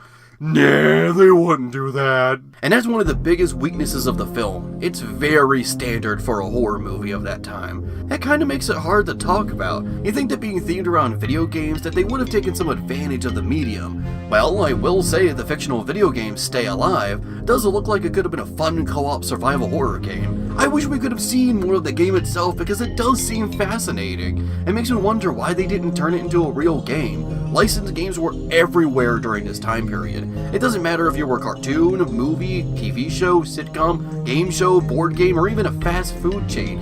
If you even just existed, you probably had a video game made about you. It was more abnormal not to have a licensed tie-in game. Even But Ugly Martians got a video game. But oddly enough, Stay Alive, the horror movie based on video games, didn't get one. A shame too, because I think a game based on this movie would have at least been interesting. Okay, I don't think it would have been good. but at least it would have been worth looking into. But what else do you got when it comes to video game inspirations? Well, we've got references! Hey kids, teens, young adults, and all those considered to be financially viable to market towards. We heard you like these video games. Well, so do we. We totally understand the medium. Just look at these classic callbacks. Seriously, man, sick of shit since Fatal Frame. We met playing on Unreal Tournament online. Up, up, down, down, left, right, BA. Hear that? That was the Konami code. An obscure reference only real gamers will know. Okay, but in all seriousness, the Konami code has seriously got to be one of the most overused references in fiction. It's like the Akira bike slide or a JoJo pose, or as I like to call them, baby's first anime reference. Look man, I don't mind references, but could you at least find some new material? If everyone is referencing the same thing, the same way, then it feels like the writers are trying to fit into a certain crowd rather than making a fun callback. It's like, Luke, I am your father, or Michael Jackson's Thriller at this point. Okay, but your reference is in another castle. Shut the fuck up! It was kind of a missed opportunity, honestly. There's so much about video games that could work for a horror scenario. What about models clipping through walls, unnaturally perfectly looped movements, physics tossing items around? But there really wasn't much here. It feels more like they're just using video games as a gateway to this in-universe urban legend. Well, the plot isn't that interesting, but what about the characters? They're probably even worse than the story. While the story's worst offense is playing it by the books, and sometimes not making any sense, the characters are not only one-note, but they're also just not likable. Hutch is just a generic protagonist who must find the answers, Swink who's the anxious nerd, and then there's Abigail who... well, actually, I don't know what she does. She just kinda tags along with Hutch throughout the entire film and rarely does anything on her own. She's just...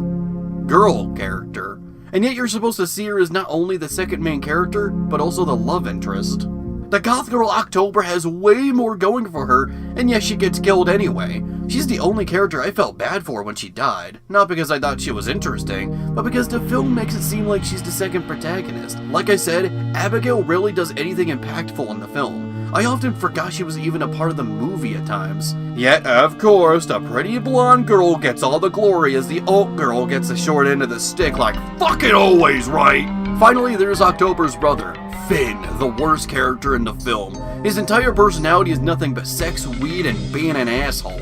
I don't mind raunchy characters who are perverts or mean characters, but if they're an asshole for no reason, then I don't like it. No sir. After Miller's death, Finn completely undermines it and argues with everyone just so he can keep playing Stay Alive. When he dies halfway through the movie, he's one of the few characters that gets this emotional scene where October sobs over his body and sad piano music plays. Oh no, the horrible person made a horrible demise. Oh, the world's just so darn rotten. Speaking of sex, get your mind out of the gutter, you dirty bastards. Coil that hose up and put it back in the shed. The film is trying really hard to come off as edgy. Just look at the back of the box. Violence, gore, sex/nudity, profanity, drug use.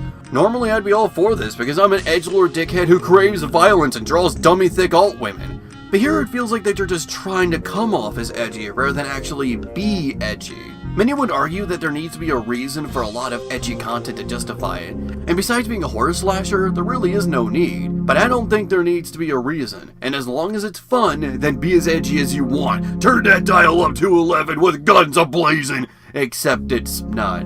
They turn it to like a 2, maybe a 3 at best. Nearly all the deaths are either too tame or too short, some even both. The only one death I was impressed by was this cop who just shows up to die. If essentially a background character gets a better, more memorable death scene than any of the main cast, that's a problem. Well, that's Stay Alive for you. It's very run-of-the-mill, and that's disappointing considering that this is Disney's first and only slasher they technically produced. It could have been the start of something great. Nah, instead we get something that's just forgettable. Maybe today, with how people know more about video games and the industry, we could have something that takes more advantage of the medium. Or not, considering that apparently, in universe, Stay Alive was made by one guy in his house, and he just sold a finished project to a publisher. You're telling me that one guy, during the mid-2000s when indie dev wasn't as easily accessible, and the most we either had were Flash games on NewGrounds, Mario World ROM hacks, Half-Life mods, and Alien Hominid, made an entire 3D co-op horror survival game? But what does this have to do with today? Because during the 2020s, we had the exact same thing happen with Space Jam 2! Yeah, remember how LeBron James' son made an entire 3D basketball game all by himself on a laptop? At least that's more believable than Stay Alive, considering that indie is way more accessible, with open source engines like Godot, and dozens if not hundreds of video tutorials and text guides online, but still noticeably far-fetched. Congratulations, Stay Alive! You made me give Space Jam 2 credit. That's, an accomplishment, I suppose.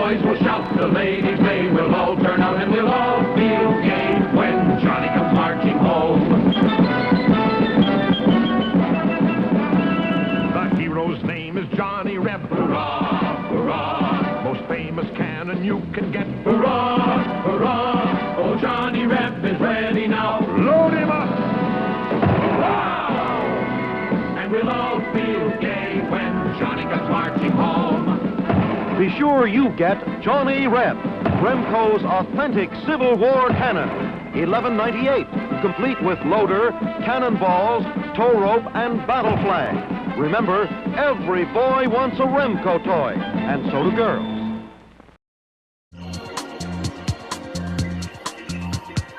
It's a Rerun.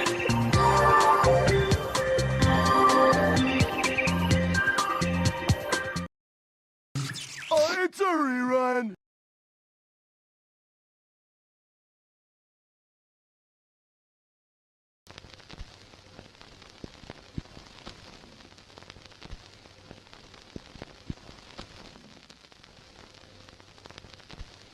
This cup is green. Green cup. No chihuahua. Little chihuahua. How am I going to be a first fanatic? Whistle, whistle, whistle, whistle. Red Robin! Hello. My name's Bernadette. Oogie Bernadette. Videos are awesome. Oh god. And I remember we used to have a fat cat instead of a fat fuck like you. Oh, those were the days. You don't know, Lily, but I miss you.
if you ever want to prosper in life, don't look in the rear view mirror, look through the windshield. Windshield's your future. Yeah, you're supposed to look into the future. That's the windshield, not the past. That's the rear view mirror.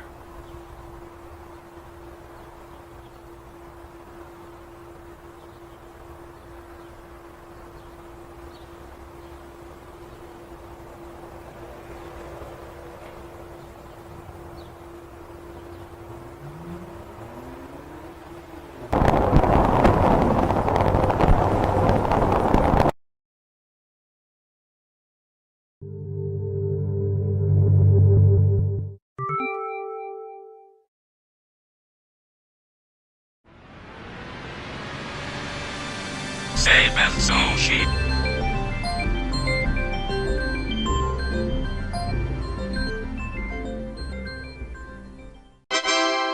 Hello everyone, I'm Soshi the Sushi Mouse, and this is my epic series, Save As Soshi. The series where I teach you important terms and behavior to keep in mind while online. Let's start with the term performative. When someone is being performative, that means they're not being sincere with a certain topic, and only want to use said topic to either impress or use for personal gain, or both. The types of people who would actively exhibit performative behavior include corporations, studios, businessmen, advertisers, YouTubers, influencers, streamers, or those guys that only act like they care about women's rights just to try to get in their pants. It's unfortunate that many of these people often use marginalized groups as a marketing ploy when more often or not they could be abusing said groups behind the scenes. It's important to question things, even when it seems like those things are good, but looks can be deceiving. The behavior you see online is often only what those individuals want you to see. That does not mean there's no such thing as sincerity on the internet. No one wants to assume the worst of someone, but it's important to at least keep things in mind when online. Stay safe, and remember to save often.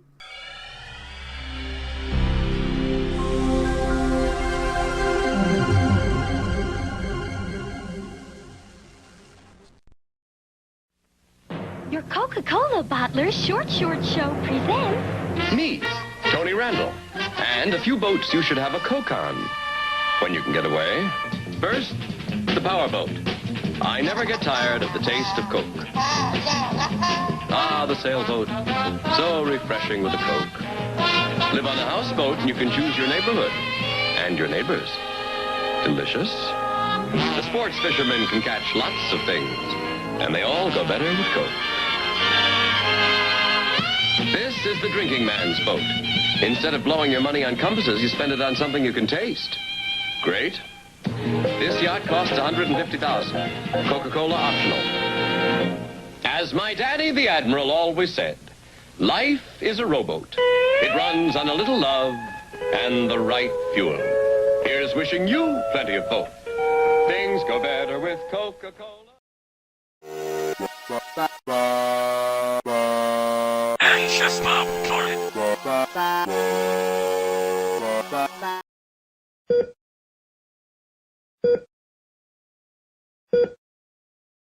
The beat is getting slower, and the visits are few. The people who follow you are strangers you never knew. Will the end come in an hour? Or maybe next week? It doesn't matter because you're in your deathbed.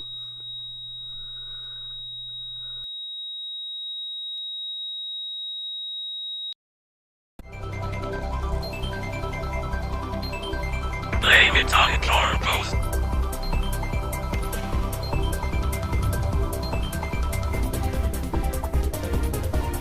Lastly, let's talk about an issue that has enough evidence that dates back to decades. Many people have already seen the Nickelodeon documentary Quiet on Set about Dan Schneider and the unhealthy work environment of their live-action sitcoms. But don't be fooled, Disney is also just as guilty as Nick when it comes to abusing child actors. Let's start with Miley Cyrus, the main star of Hannah Montana, who as early as 13, she would have to deal with a constant busy schedule. There was constant work for the show, and just like how the show was about a teenage girl living a double life as a superstar, Miley would also have to perform at concerts as Hannah in real life. A normal schedule for her back then would start at 5:30 a.m. and end around 7:30 p.m. She would regularly have to work 10 to 14-hour work schedules, which caused her to develop several anxieties related to work. Even when she wasn't working, she would still feel anxious. Demi Lovato, who would star in several Disney Channel original movies and series, such as Sunny with a Chance and Camp Rock, have also come out about the hostile mousetrap. She too faced a similar schedule that Miley had gone through. These are both ironic when you consider that in 2008, around the time that both were working at Disney, the animated film Bolt released. The film had many moments pointing out and even criticizing the hostile nature of Hollywood and how poorly child stars are treated. Guess they didn't mean any of that. Classic performative Disney. Raven-Symoné, the star of That's So Raven, would have to deal with blatant racism during the production of the show. Ironic considering that the show had several episodes discussing racism. Raven would regularly tan during the production of the show, but one set she was told by the crew to stop tanning as they didn't like how dark she was getting, and they would need to relight the show. Because apparently, the black community are only allowed to be a certain level of black. And that is literally a Family Guy joke, I am not even kidding. And what's even more ironic is that Disney now owns Family Guy, what the fuck? This is only just 3 cases, but the next time you hear someone say, Disney stars always go crazy, just remember that we'd all be crazy if we had to go through this as kids. No wonder laugh tracks felt so forced. The production of most teen sitcoms were only funny in a sadistic way. People are also using these stories as a reason to put Cartoon Network on top of a pedestal. Look, I love Cartoon Network. It was my favorite of the big 3. But for one, putting corporations on pedestals helps no one. And 2, the only reason you didn't hear about too many child abuse cases coming from CN was because they just didn't produce that many live-action shows, let alone sitcoms. If they did, there would probably be a lot more problems on their end too. So remember everyone, there's no such thing as a good corporation. Happy Halloween!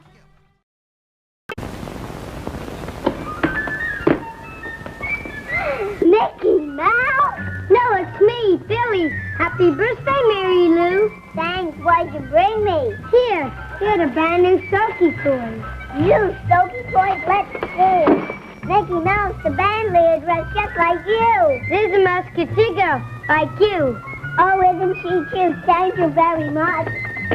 Where are you going? To take a Soki fun match with my new Soki toy, silly. You could at least wait until she got a little dirty. Soaky soaks you clean in ocean full of fun. Scrubbly, bubbly, flibbity, flobbity, clean before you're done. Soaky soaks you clean and every girl and boy gets a toy. When it's empty, it's a toy. Mickey Mouse and Musketeer Soaky toys. Taking a Soaky bath is fun. More fun than getting dirty! You'll shoot. Screaming skeletons. You'll shoot.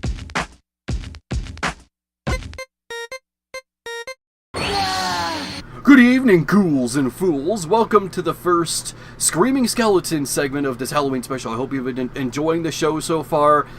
This is actually the last thing, the Screaming Skeleton segments. This isn't literally the last thing I'm going to be recording for the special.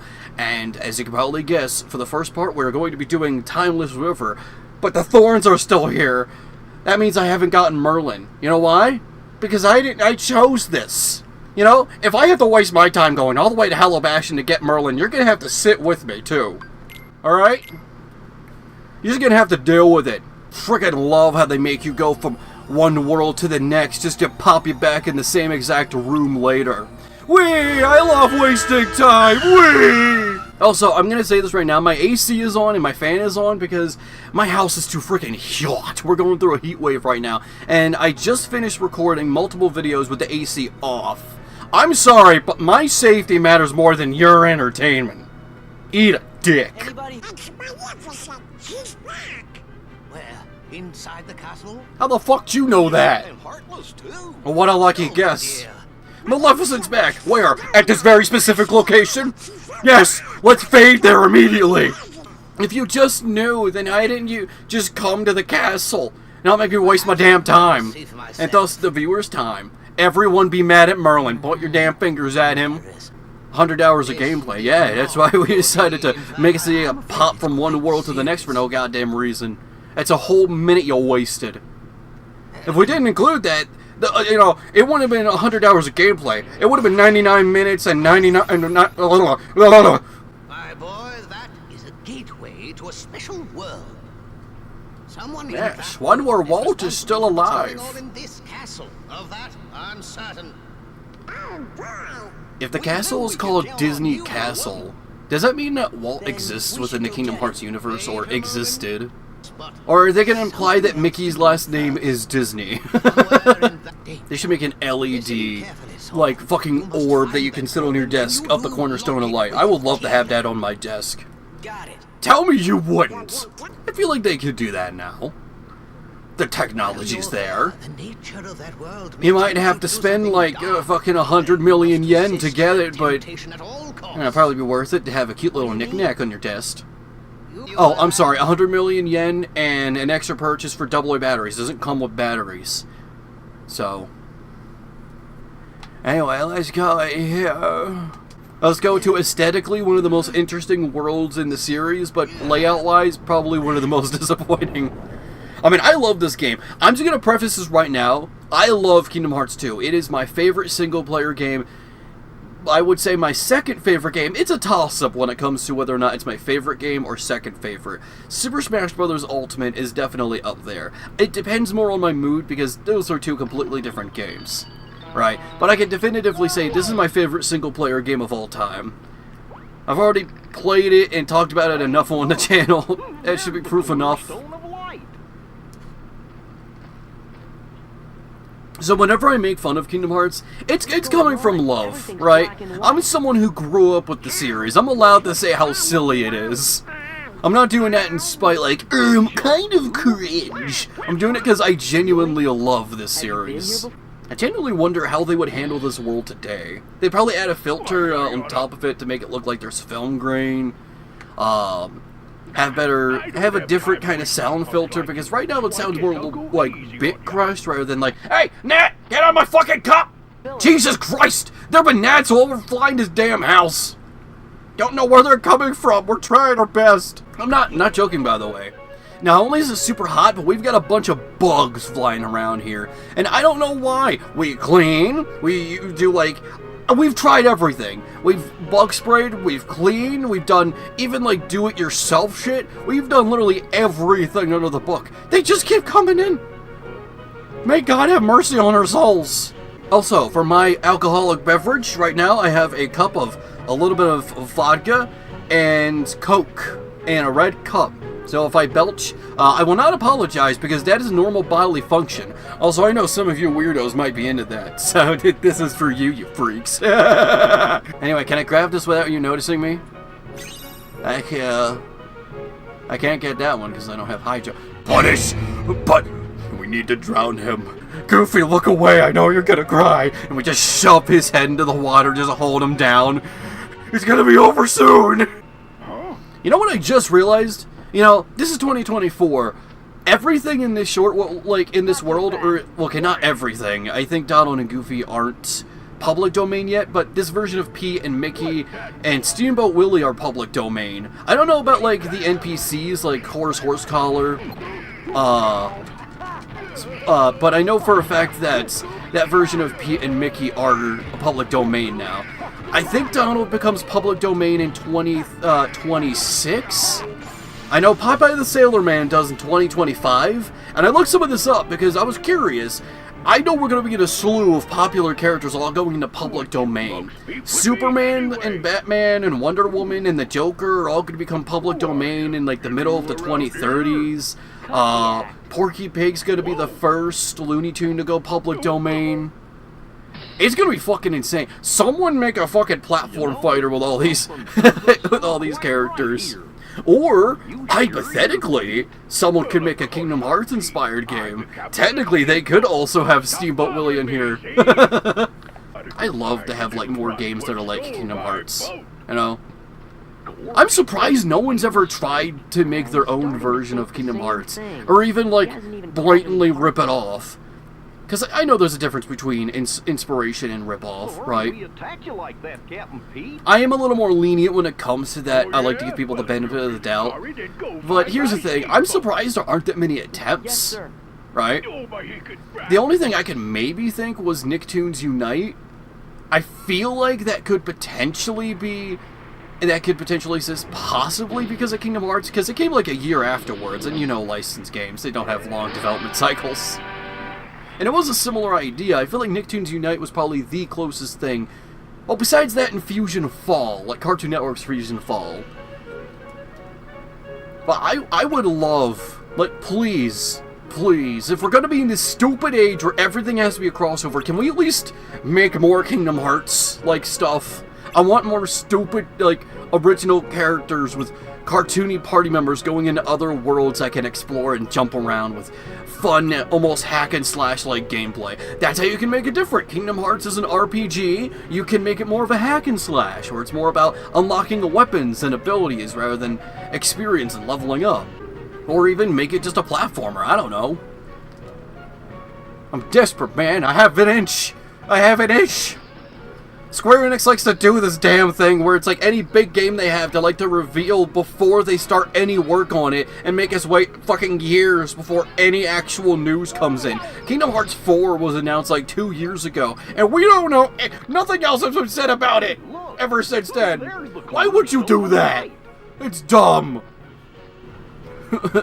It did the same thing with 3. Kingdom Hearts 3 was like announced before anything was really ready. They just had like a proof of concept trailer that I think they even said wasn't even meant to be shown around that point in time. It was like 2013. Guess what? We had to wait 6 years. Why would you do that?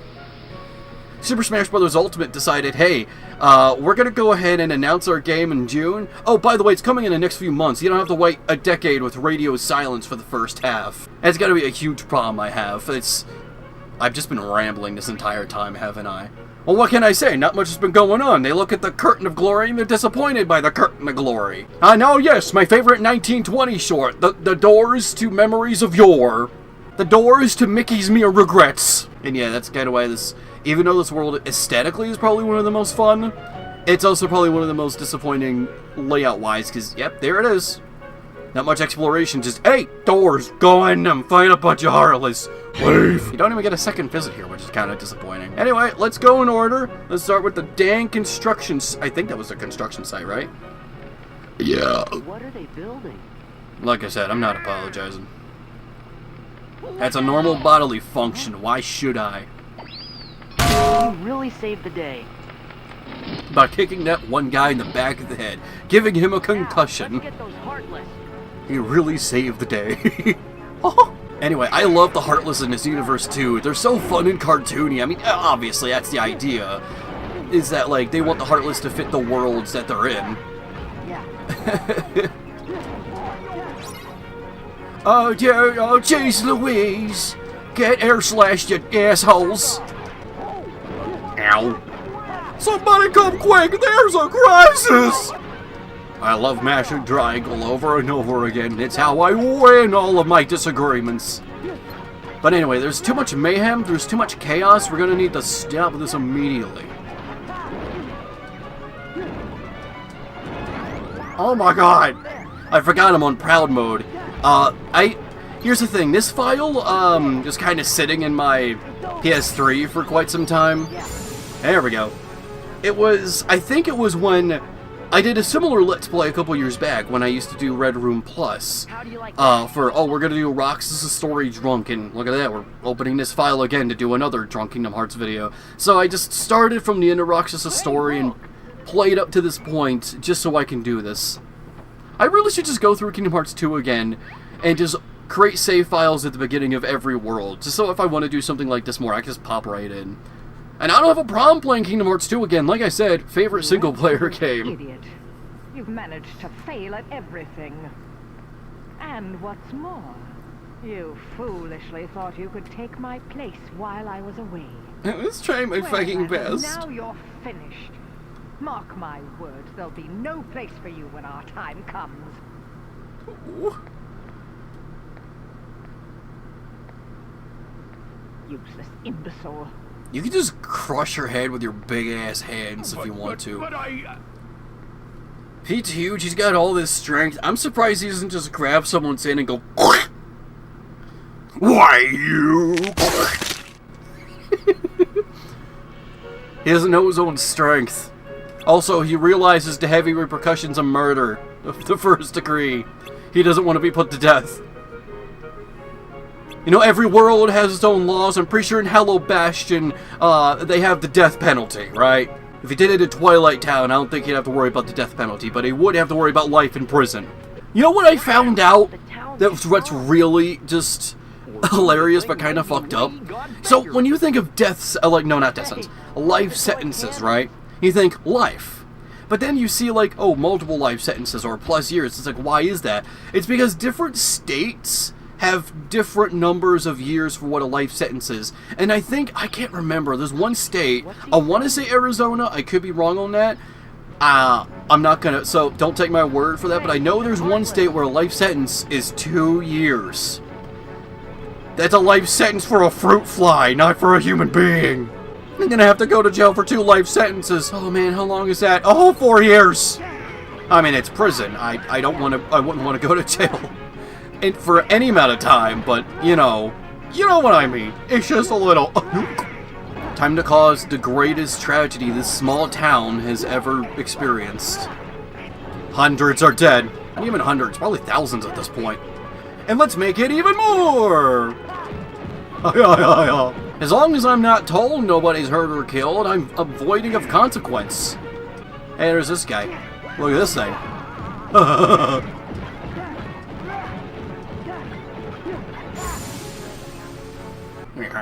Yes, I'm gonna cause more chaos. What I wouldn't give to go back in time. What I wouldn't give. And so the devil said, what you wouldn't give, huh? You know, in this universe, they're all about heart, so obviously you don't need your soul. It's the cost of having so much importance of the heart in this universe. Everyone just makes deals with the devil. It's like, well, it's not my heart. Then you realize after you die, well, Jesus, that soul thing was actually pretty important. Well, I guess I'm down here for eternity as I get demons putting spears in my dick. All because I had a bad thought. I told a tiny white lie, and thus I have a worm monster eating my head for eternity. You remember that story of the lady that claimed that God or Jesus took her to hell for just to show her around, and she decided to make paintings based off of it? Those paintings are fucking gnarly, by the way. Anytime I think of those paintings, I think of like one of the torches where it's like the torch are having bad thoughts, which, of course, oh yeah, that's a thing we can all control, right? Especially us with ADHD and, you know, racing and our minds moving a million miles an hour. Yeah, we can control that, right? But anyway, the punishment for that was having these worm monsters on your head as you were just tied up. So you saw these guys on their knees and hands tied behind their back as these worm monsters were just nomming on their head. No one seemed like they were in pain. They were just chilling there. Like, yeah, this is life now. This ain't the worst thing. I'm glad I wasn't a rapist. And thus I'd have spears shoved in my groin. Oh god, I love the designs of these car ones, but god, are they annoying. And you're gonna see why. If I can keep him in the air, he won't do it. If I can... Shit! Oh my god! Dick! Dick! Dick!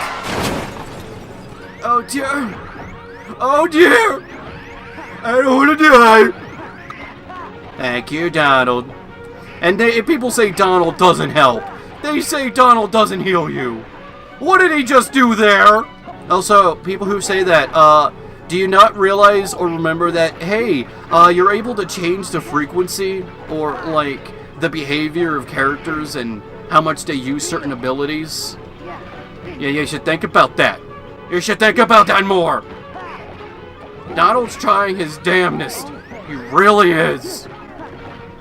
Somebody go quick, I'm dying here.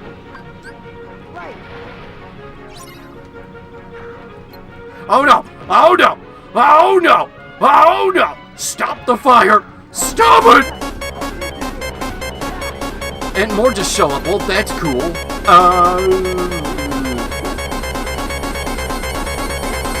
Give me a second. Bentley's heartless. Ah, shit. Not Bentley. I'm thinking of the car from Roger Rabbit. It's his heartless. It's Benny. Benny. I don't know why I called him Bentley. That's Sly Cooper. I'm trying, but these fucking Benny Heartless don't want to leave me be. When you get them halfway to their health, they become invincible for no goddamn reason. And when you block all their speeding little fucking fits, you have a small window to actually do any damage. What? Well, you just jumped from like... What the... Daddy? I see that was about Daddy? No. Oh, why is it jump like that? Do everything you can. By the way, it ain't good enough. Don't jump. Don't jump, meter. I will kill you. I will end your miserable existence. Fuck it. Lock on to the... Jesus. That wasn't really my fault, though. The lock-on just decided, hey, no, you want the car. I mean, I do want a new car. That would be very nice. It's thoughtful in one regard, but obviously it's not the situation we're in. So fuck you all the same. Alright, get those other flames. Get those flames immediately. Donald! Now was not the time. Alright, one more. You motherfucker! No! Get the car! Kill the car of glory! Fire did not do anything! You dick!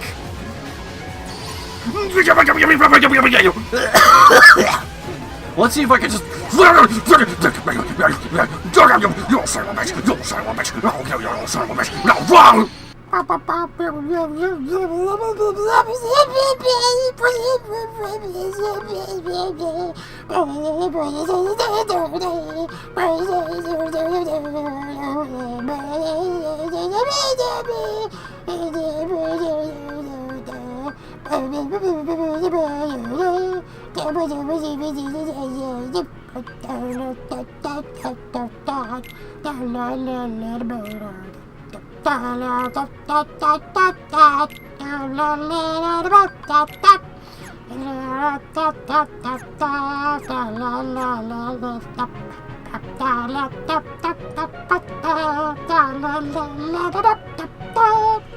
I'm losing my shit right now. Doing the thing. It's doing the thing. It's doing the thing. Oh god, it's doing it again. Help! Help! I would like you to stop, please. If there's too much mayhem, we need to settle down. Good fucking lord.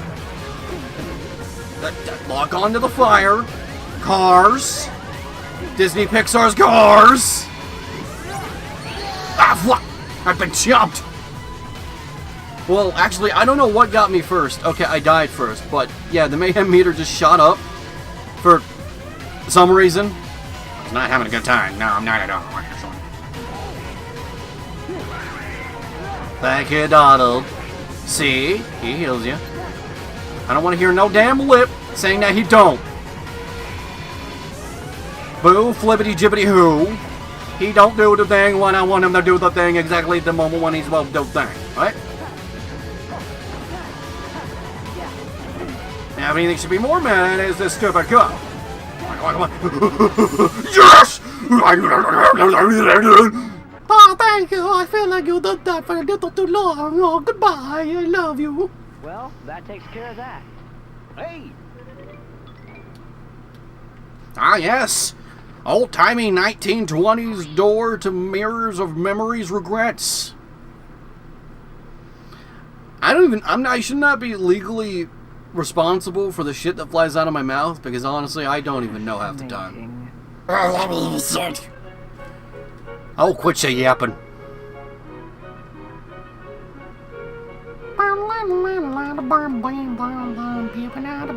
My god, it is so hot. Good lord. I don't need any of this. Ah, yes, my favorite 1920 short. The fucking black hole. Come on, he needs our help. You know, they could have made it like one of those, like, holes in the ground that you sometimes see in cartoons. You know, the black circle that they use. Could have made it that and just made it suck up stuff. Just had, like, a wind effect over top of it. That would have fit the cartoony effect more. Anyway, yeah, close this thing. Just whack a black hole. Kids, if you find a black hole in your room, just whack the shit out of it. Throw random objects at it. Touch it with your bare hands.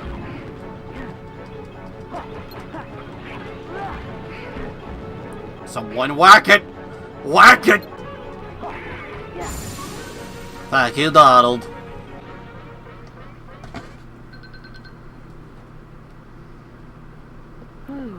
He leaves me in again. Another one? Oh, Jesus.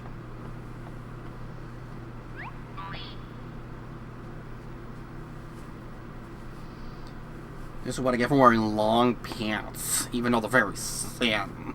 Their treasured cornerstone of light lies unguarded, with all of its power still contained. Because they left it out in the open for some ungodly reason. Yes.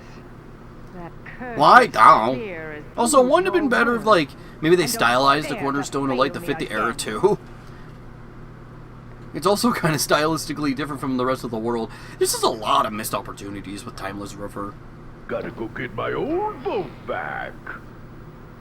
It's not your boat, it's the people's boat. It's public domain now. So are you? Maybe not in that particular design, but... Pete, after all. The Pete we met here had kind of an attitude, but he didn't seem like a bad guy. Yeah, neither do most YouTubers, but, you know... Then they got got for horrible shit. Wholesome is a lie made for marketing. That's the Pete we know. Oh no! The cornerstone's gone. They're gonna fill the castle with darkness. We gotta hurry. We're not gonna turn off all the lights and make us so that we can't see! No way, small fry. I finally found the pipsqueak what stole my steamboat. Right, me. No one was me. I'm just somebody who looks like me. Oh, which is it?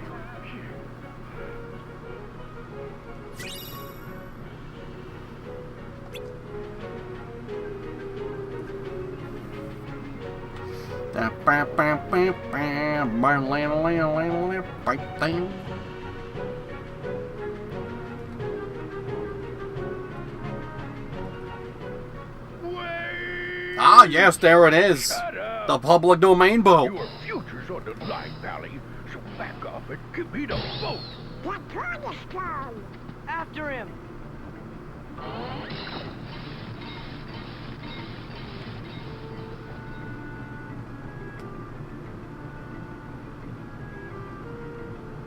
You mugs could follow me if you wanted to. Later, losers. Come here, loser. Would a loser get hit by a cardboard box? And a barrel? And a kiddie pool? Get whacked, idiot. Look at that man. Look at that man. He's got fucking a locked jaw. I broke his jaw. Oh my god. He was like, He's in great pain, actually. That's why his eyes are still open. He's paralyzed in pain. Don't try to scream. It's only gonna hurt more. So let me do this. Let me... Oh, Jesus. Let me back on that thing. Oh, okay. You guys gotta summon the little bald man at me, huh? As if that's gonna make that much of a difference. You're just gonna give me more experiences. This is only just gonna upset me. Come here.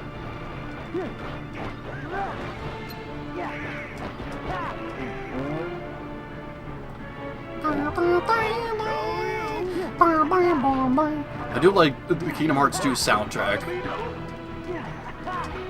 Frickin' Rowdy Rumble is a fucking beat.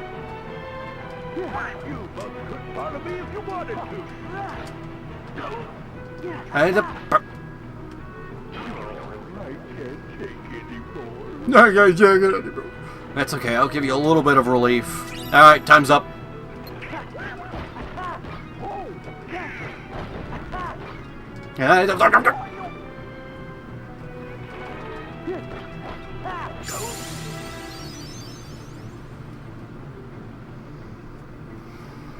I like to think when Rowdy Rumble's playing, there's just a guy very viciously yet somehow still gently tapping a xylophone. He's making an aggressive face while he's going tick tick tick ding tick tick ding tick tick ding tick ding. I don't want it anyway. It's too big. I can't fit it in my garage. Later. Pete's heading for the doorway. Now, despite what we just said to you, Donald, we're gonna chill back here for a moment. We got some chests to open. This is more important than you looking at the cornerstone. Because we actually get something out of it. Like an AP boost. Good golly. I could have also just done all of this during the boss fight. It's probably one of the easiest bosses in the game, even on higher difficulties. But whatever, what can you do? Wait a minute, before we go in, I gotta go ahead and switch some things around. I do like when I do the things. Now give me this. It's not gonna make that much of a difference. It's only gonna give me one, so I can't really get any other abilities. Look at that, just got me one. What's that gonna get me? Auto Valor? The auto ones suck. They get in the way of the reaction commands. They think a reaction command is coming, and then oopsie doodle, you just wasted all your magic power.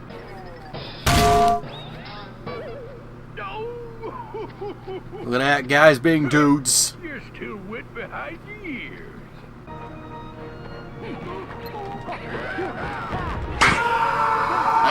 Sorry, other Pete. I just sent him to oblivion by accident. Ha ha ha. I'm a Bubble. Then I get rid of Bubble because I am not very smart, apparently. Ow.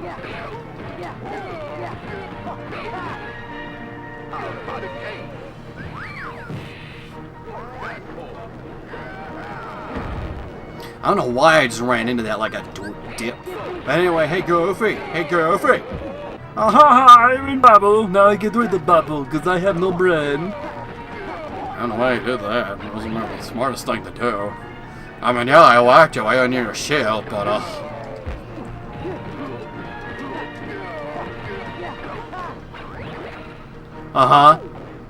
Goofy! Come on! It was so heavily telegraphed! Boing! You just did that to yourself, idiot.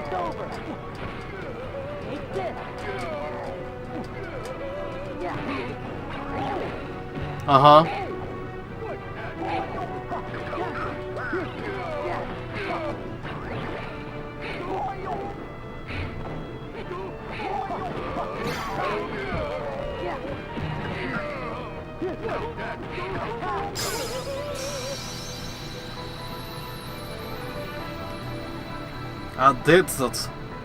I saved the space-time continuum once more. If I pray to my God, the Lord giveth a door, and the God taketh me through the door. Oh, never mind. Sorry I put you guys through all that trouble. We will never forgive you. And to show you my appreciation, I'll let you pilot my steamboat. Best little craft on the river. Alright, but you're on thin ice. Even though anyone can technically use that boat now. No, this one is legally distinct. This is Steamboat Willie, but it's got a big glowing rock behind it. You can use the boat by itself, but you can't use the boat with the big glowing rock behind it. You can use that guy on the back of the boat with the big glowing rock on it, but you can't use the, the guy in the boat with the big glowing rock and the guy on it. You gotta remove the big glowing rock, even though it's just a glowing rock. I'm pretty sure there's no... If you made something that looked identical to that and you put it into a game, I'm like fairly certain no one's gonna give a flying fuck. How dare you infringe a copyright on our big glowing rock with a swirling circle thing in the center? Very specific and original. You see, that's not the cornerstone of light. Ours is the cornerstone of light. Ours is the cornerstone of fright. Let's have an acorn feast to celebrate. How's that? Welcome back. Hi. Because of your bravery, the castle is safe and protected again. Thank you so much for all you've done. I was murdered by a car like 5 times. You didn't do anything reckless while you were there. We broke a guy's back. We interfered with the possible destruction of things that were meant to be destroyed. And we drove a boat around. But this ain't Rick and Morty. We're not gonna take into account a butterfly effect. Donald's very special sweetheart. Really? Donald, You forgot about our date again. You'd better have a good excuse this time. I know it's an important mission, but you could at least check in every once in a while.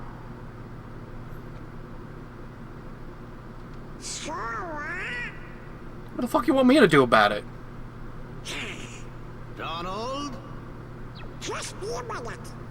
Excuse me, I'm gonna go erase my wife from existence.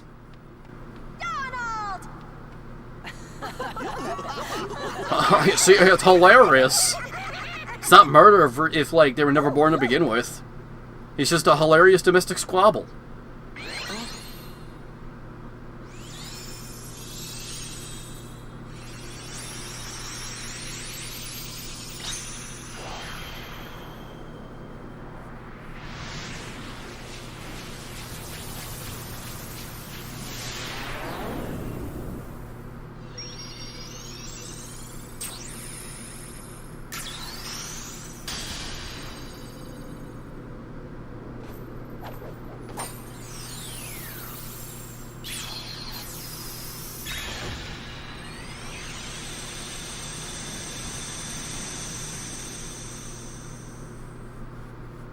Daisy, we need Donald for just a little longer.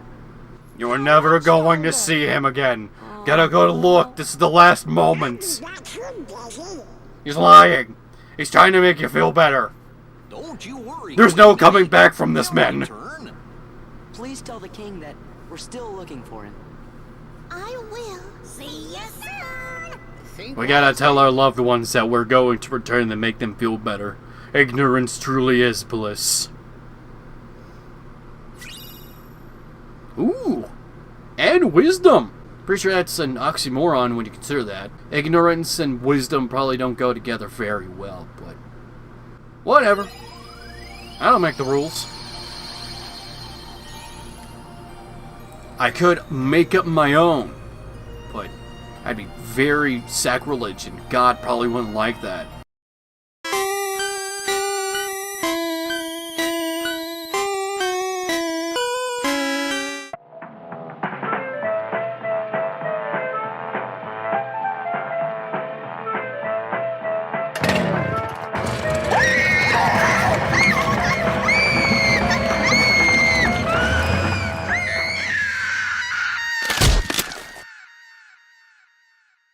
I hope you've all had a swell time with the show, but there's one last thing to do. We've thinned out our selection for the day, but now it's time to put the finishing touches on our painting. Let's get to our final show of the day, the review of Epic Mickey. Thanks for staying tuned with us, and have a happy Halloween.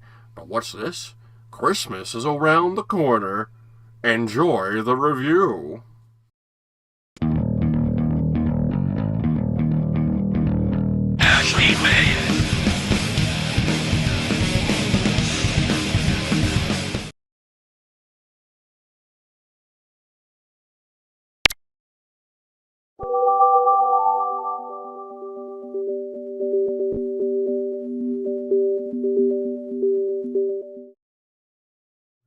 An old wizard had finished his newest creation, a home for forgotten characters, a place where they can belong, but his magic mirror invited a reckless guest. As they had mistakenly destroyed this new world, he ran in fear, and as the years went by, those feelings would come back to haunt him as he struck into the wasteland. This is Epic Mickey.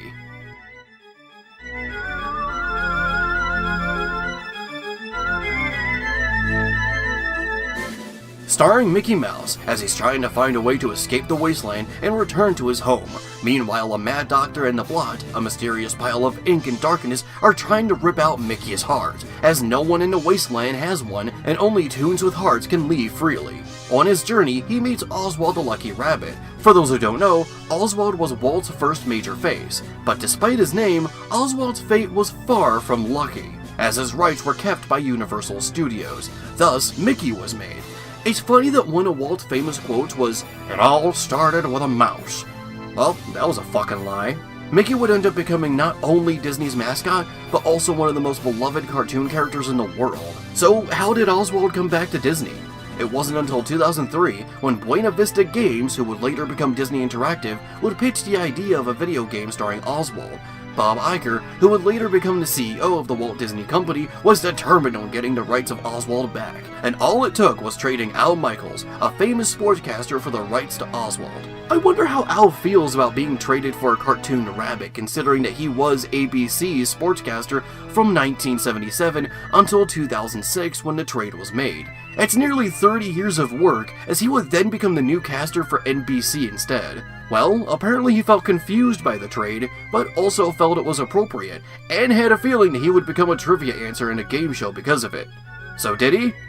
I don't know, man. I got a game to review. I don't care about sports. Go, my favorite sports team, go! Be sure to shoot the hoop for a hole-in-one, why don't ya?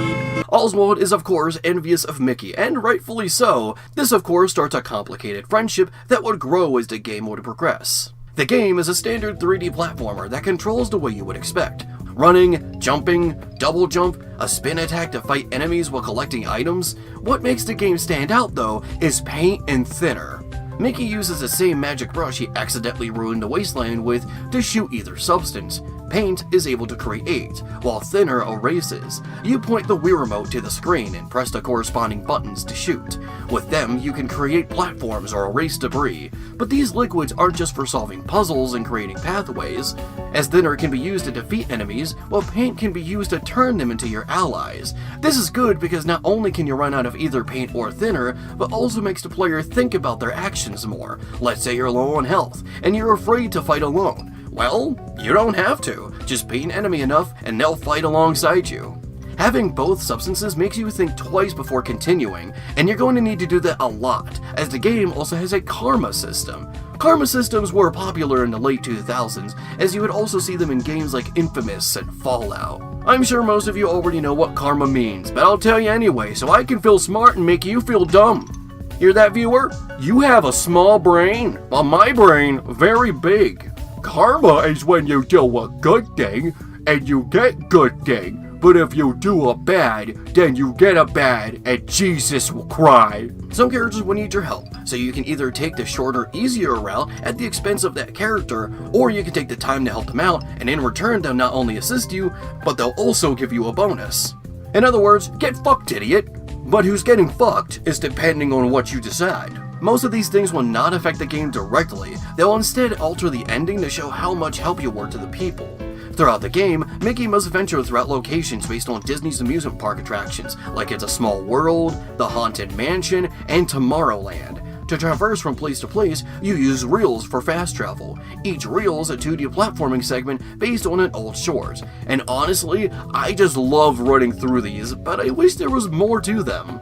I get that they're not the main focus of the game, and that they're only used to send a player to the next location, but man, do I love the vibes these give. Actually, the entire game is visually stunning considering it was a Wii exclusive. The locations have a perfect mix between cartoony and eerie, similar to games like Luigi's Mansion. I'm glad there's a game that embraces the darker side of Disney, and it's made by Disney.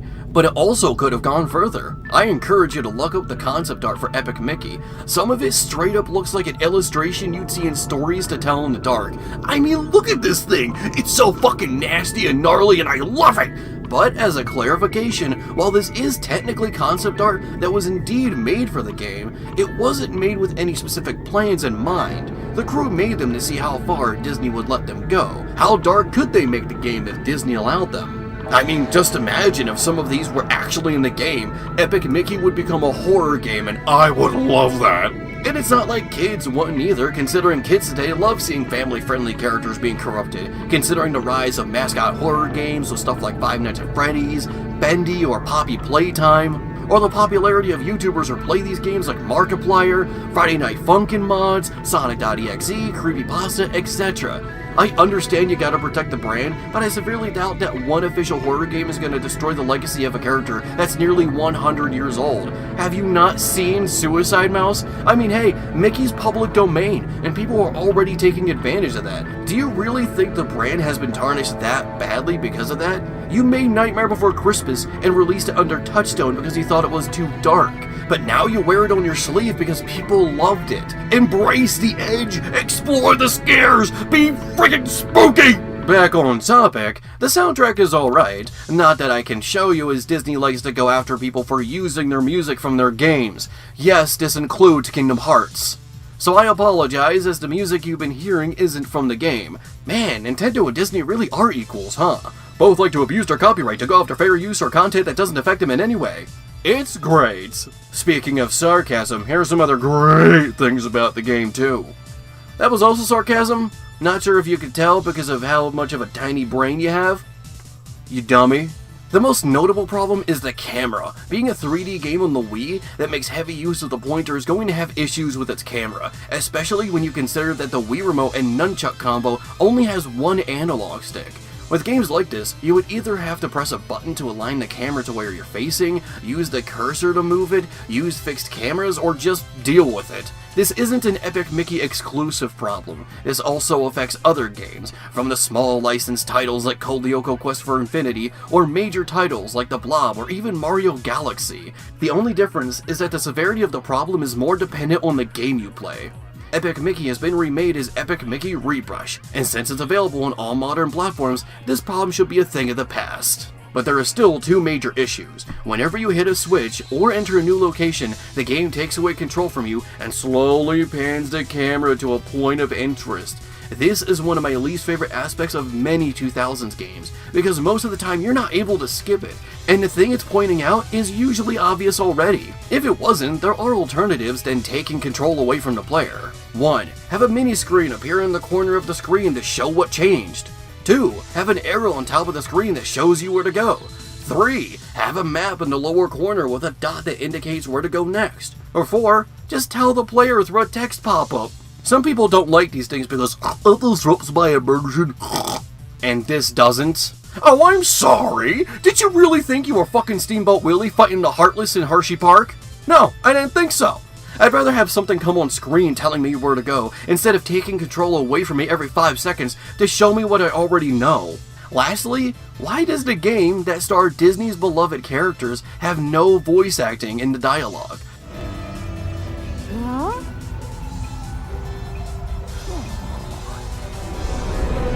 People always say, you don't need voice acting, just imagine your own. But that's not the point. Some people have conditions that make it difficult to read or pay attention to the story if it's just through text, so technically voice acting is an accessibility option. Video games are capable of telling stories with multiple methods, yet you expect everyone to have to take in a story the same way as you? For your information, there are 3 forms of learning: auditory, visual, and kinesthetic, or learning by doing.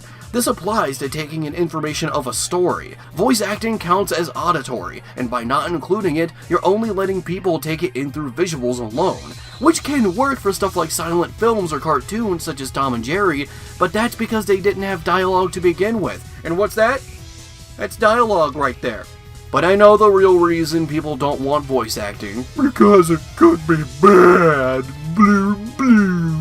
So because you don't like that the voice acting could potentially be bad, that means that everyone should take in the story the same way as you. And turn off the voices! Most games have that option! Some even have the option to change the language for you weebs that don't understand what bad voice acting sounds like in a language you don't know. Also, this isn't some underground IP that just came out of nowhere. It's Mickey fucking Mouse! These are beloved cartoon characters who already have established voice actors. They already know what they're doing. They would only have to hire new voice actors for those that didn't have one already. It would be fine. But that's Epic Mickey. There's a reason why it has a remake, and that's because it's a pretty good game already.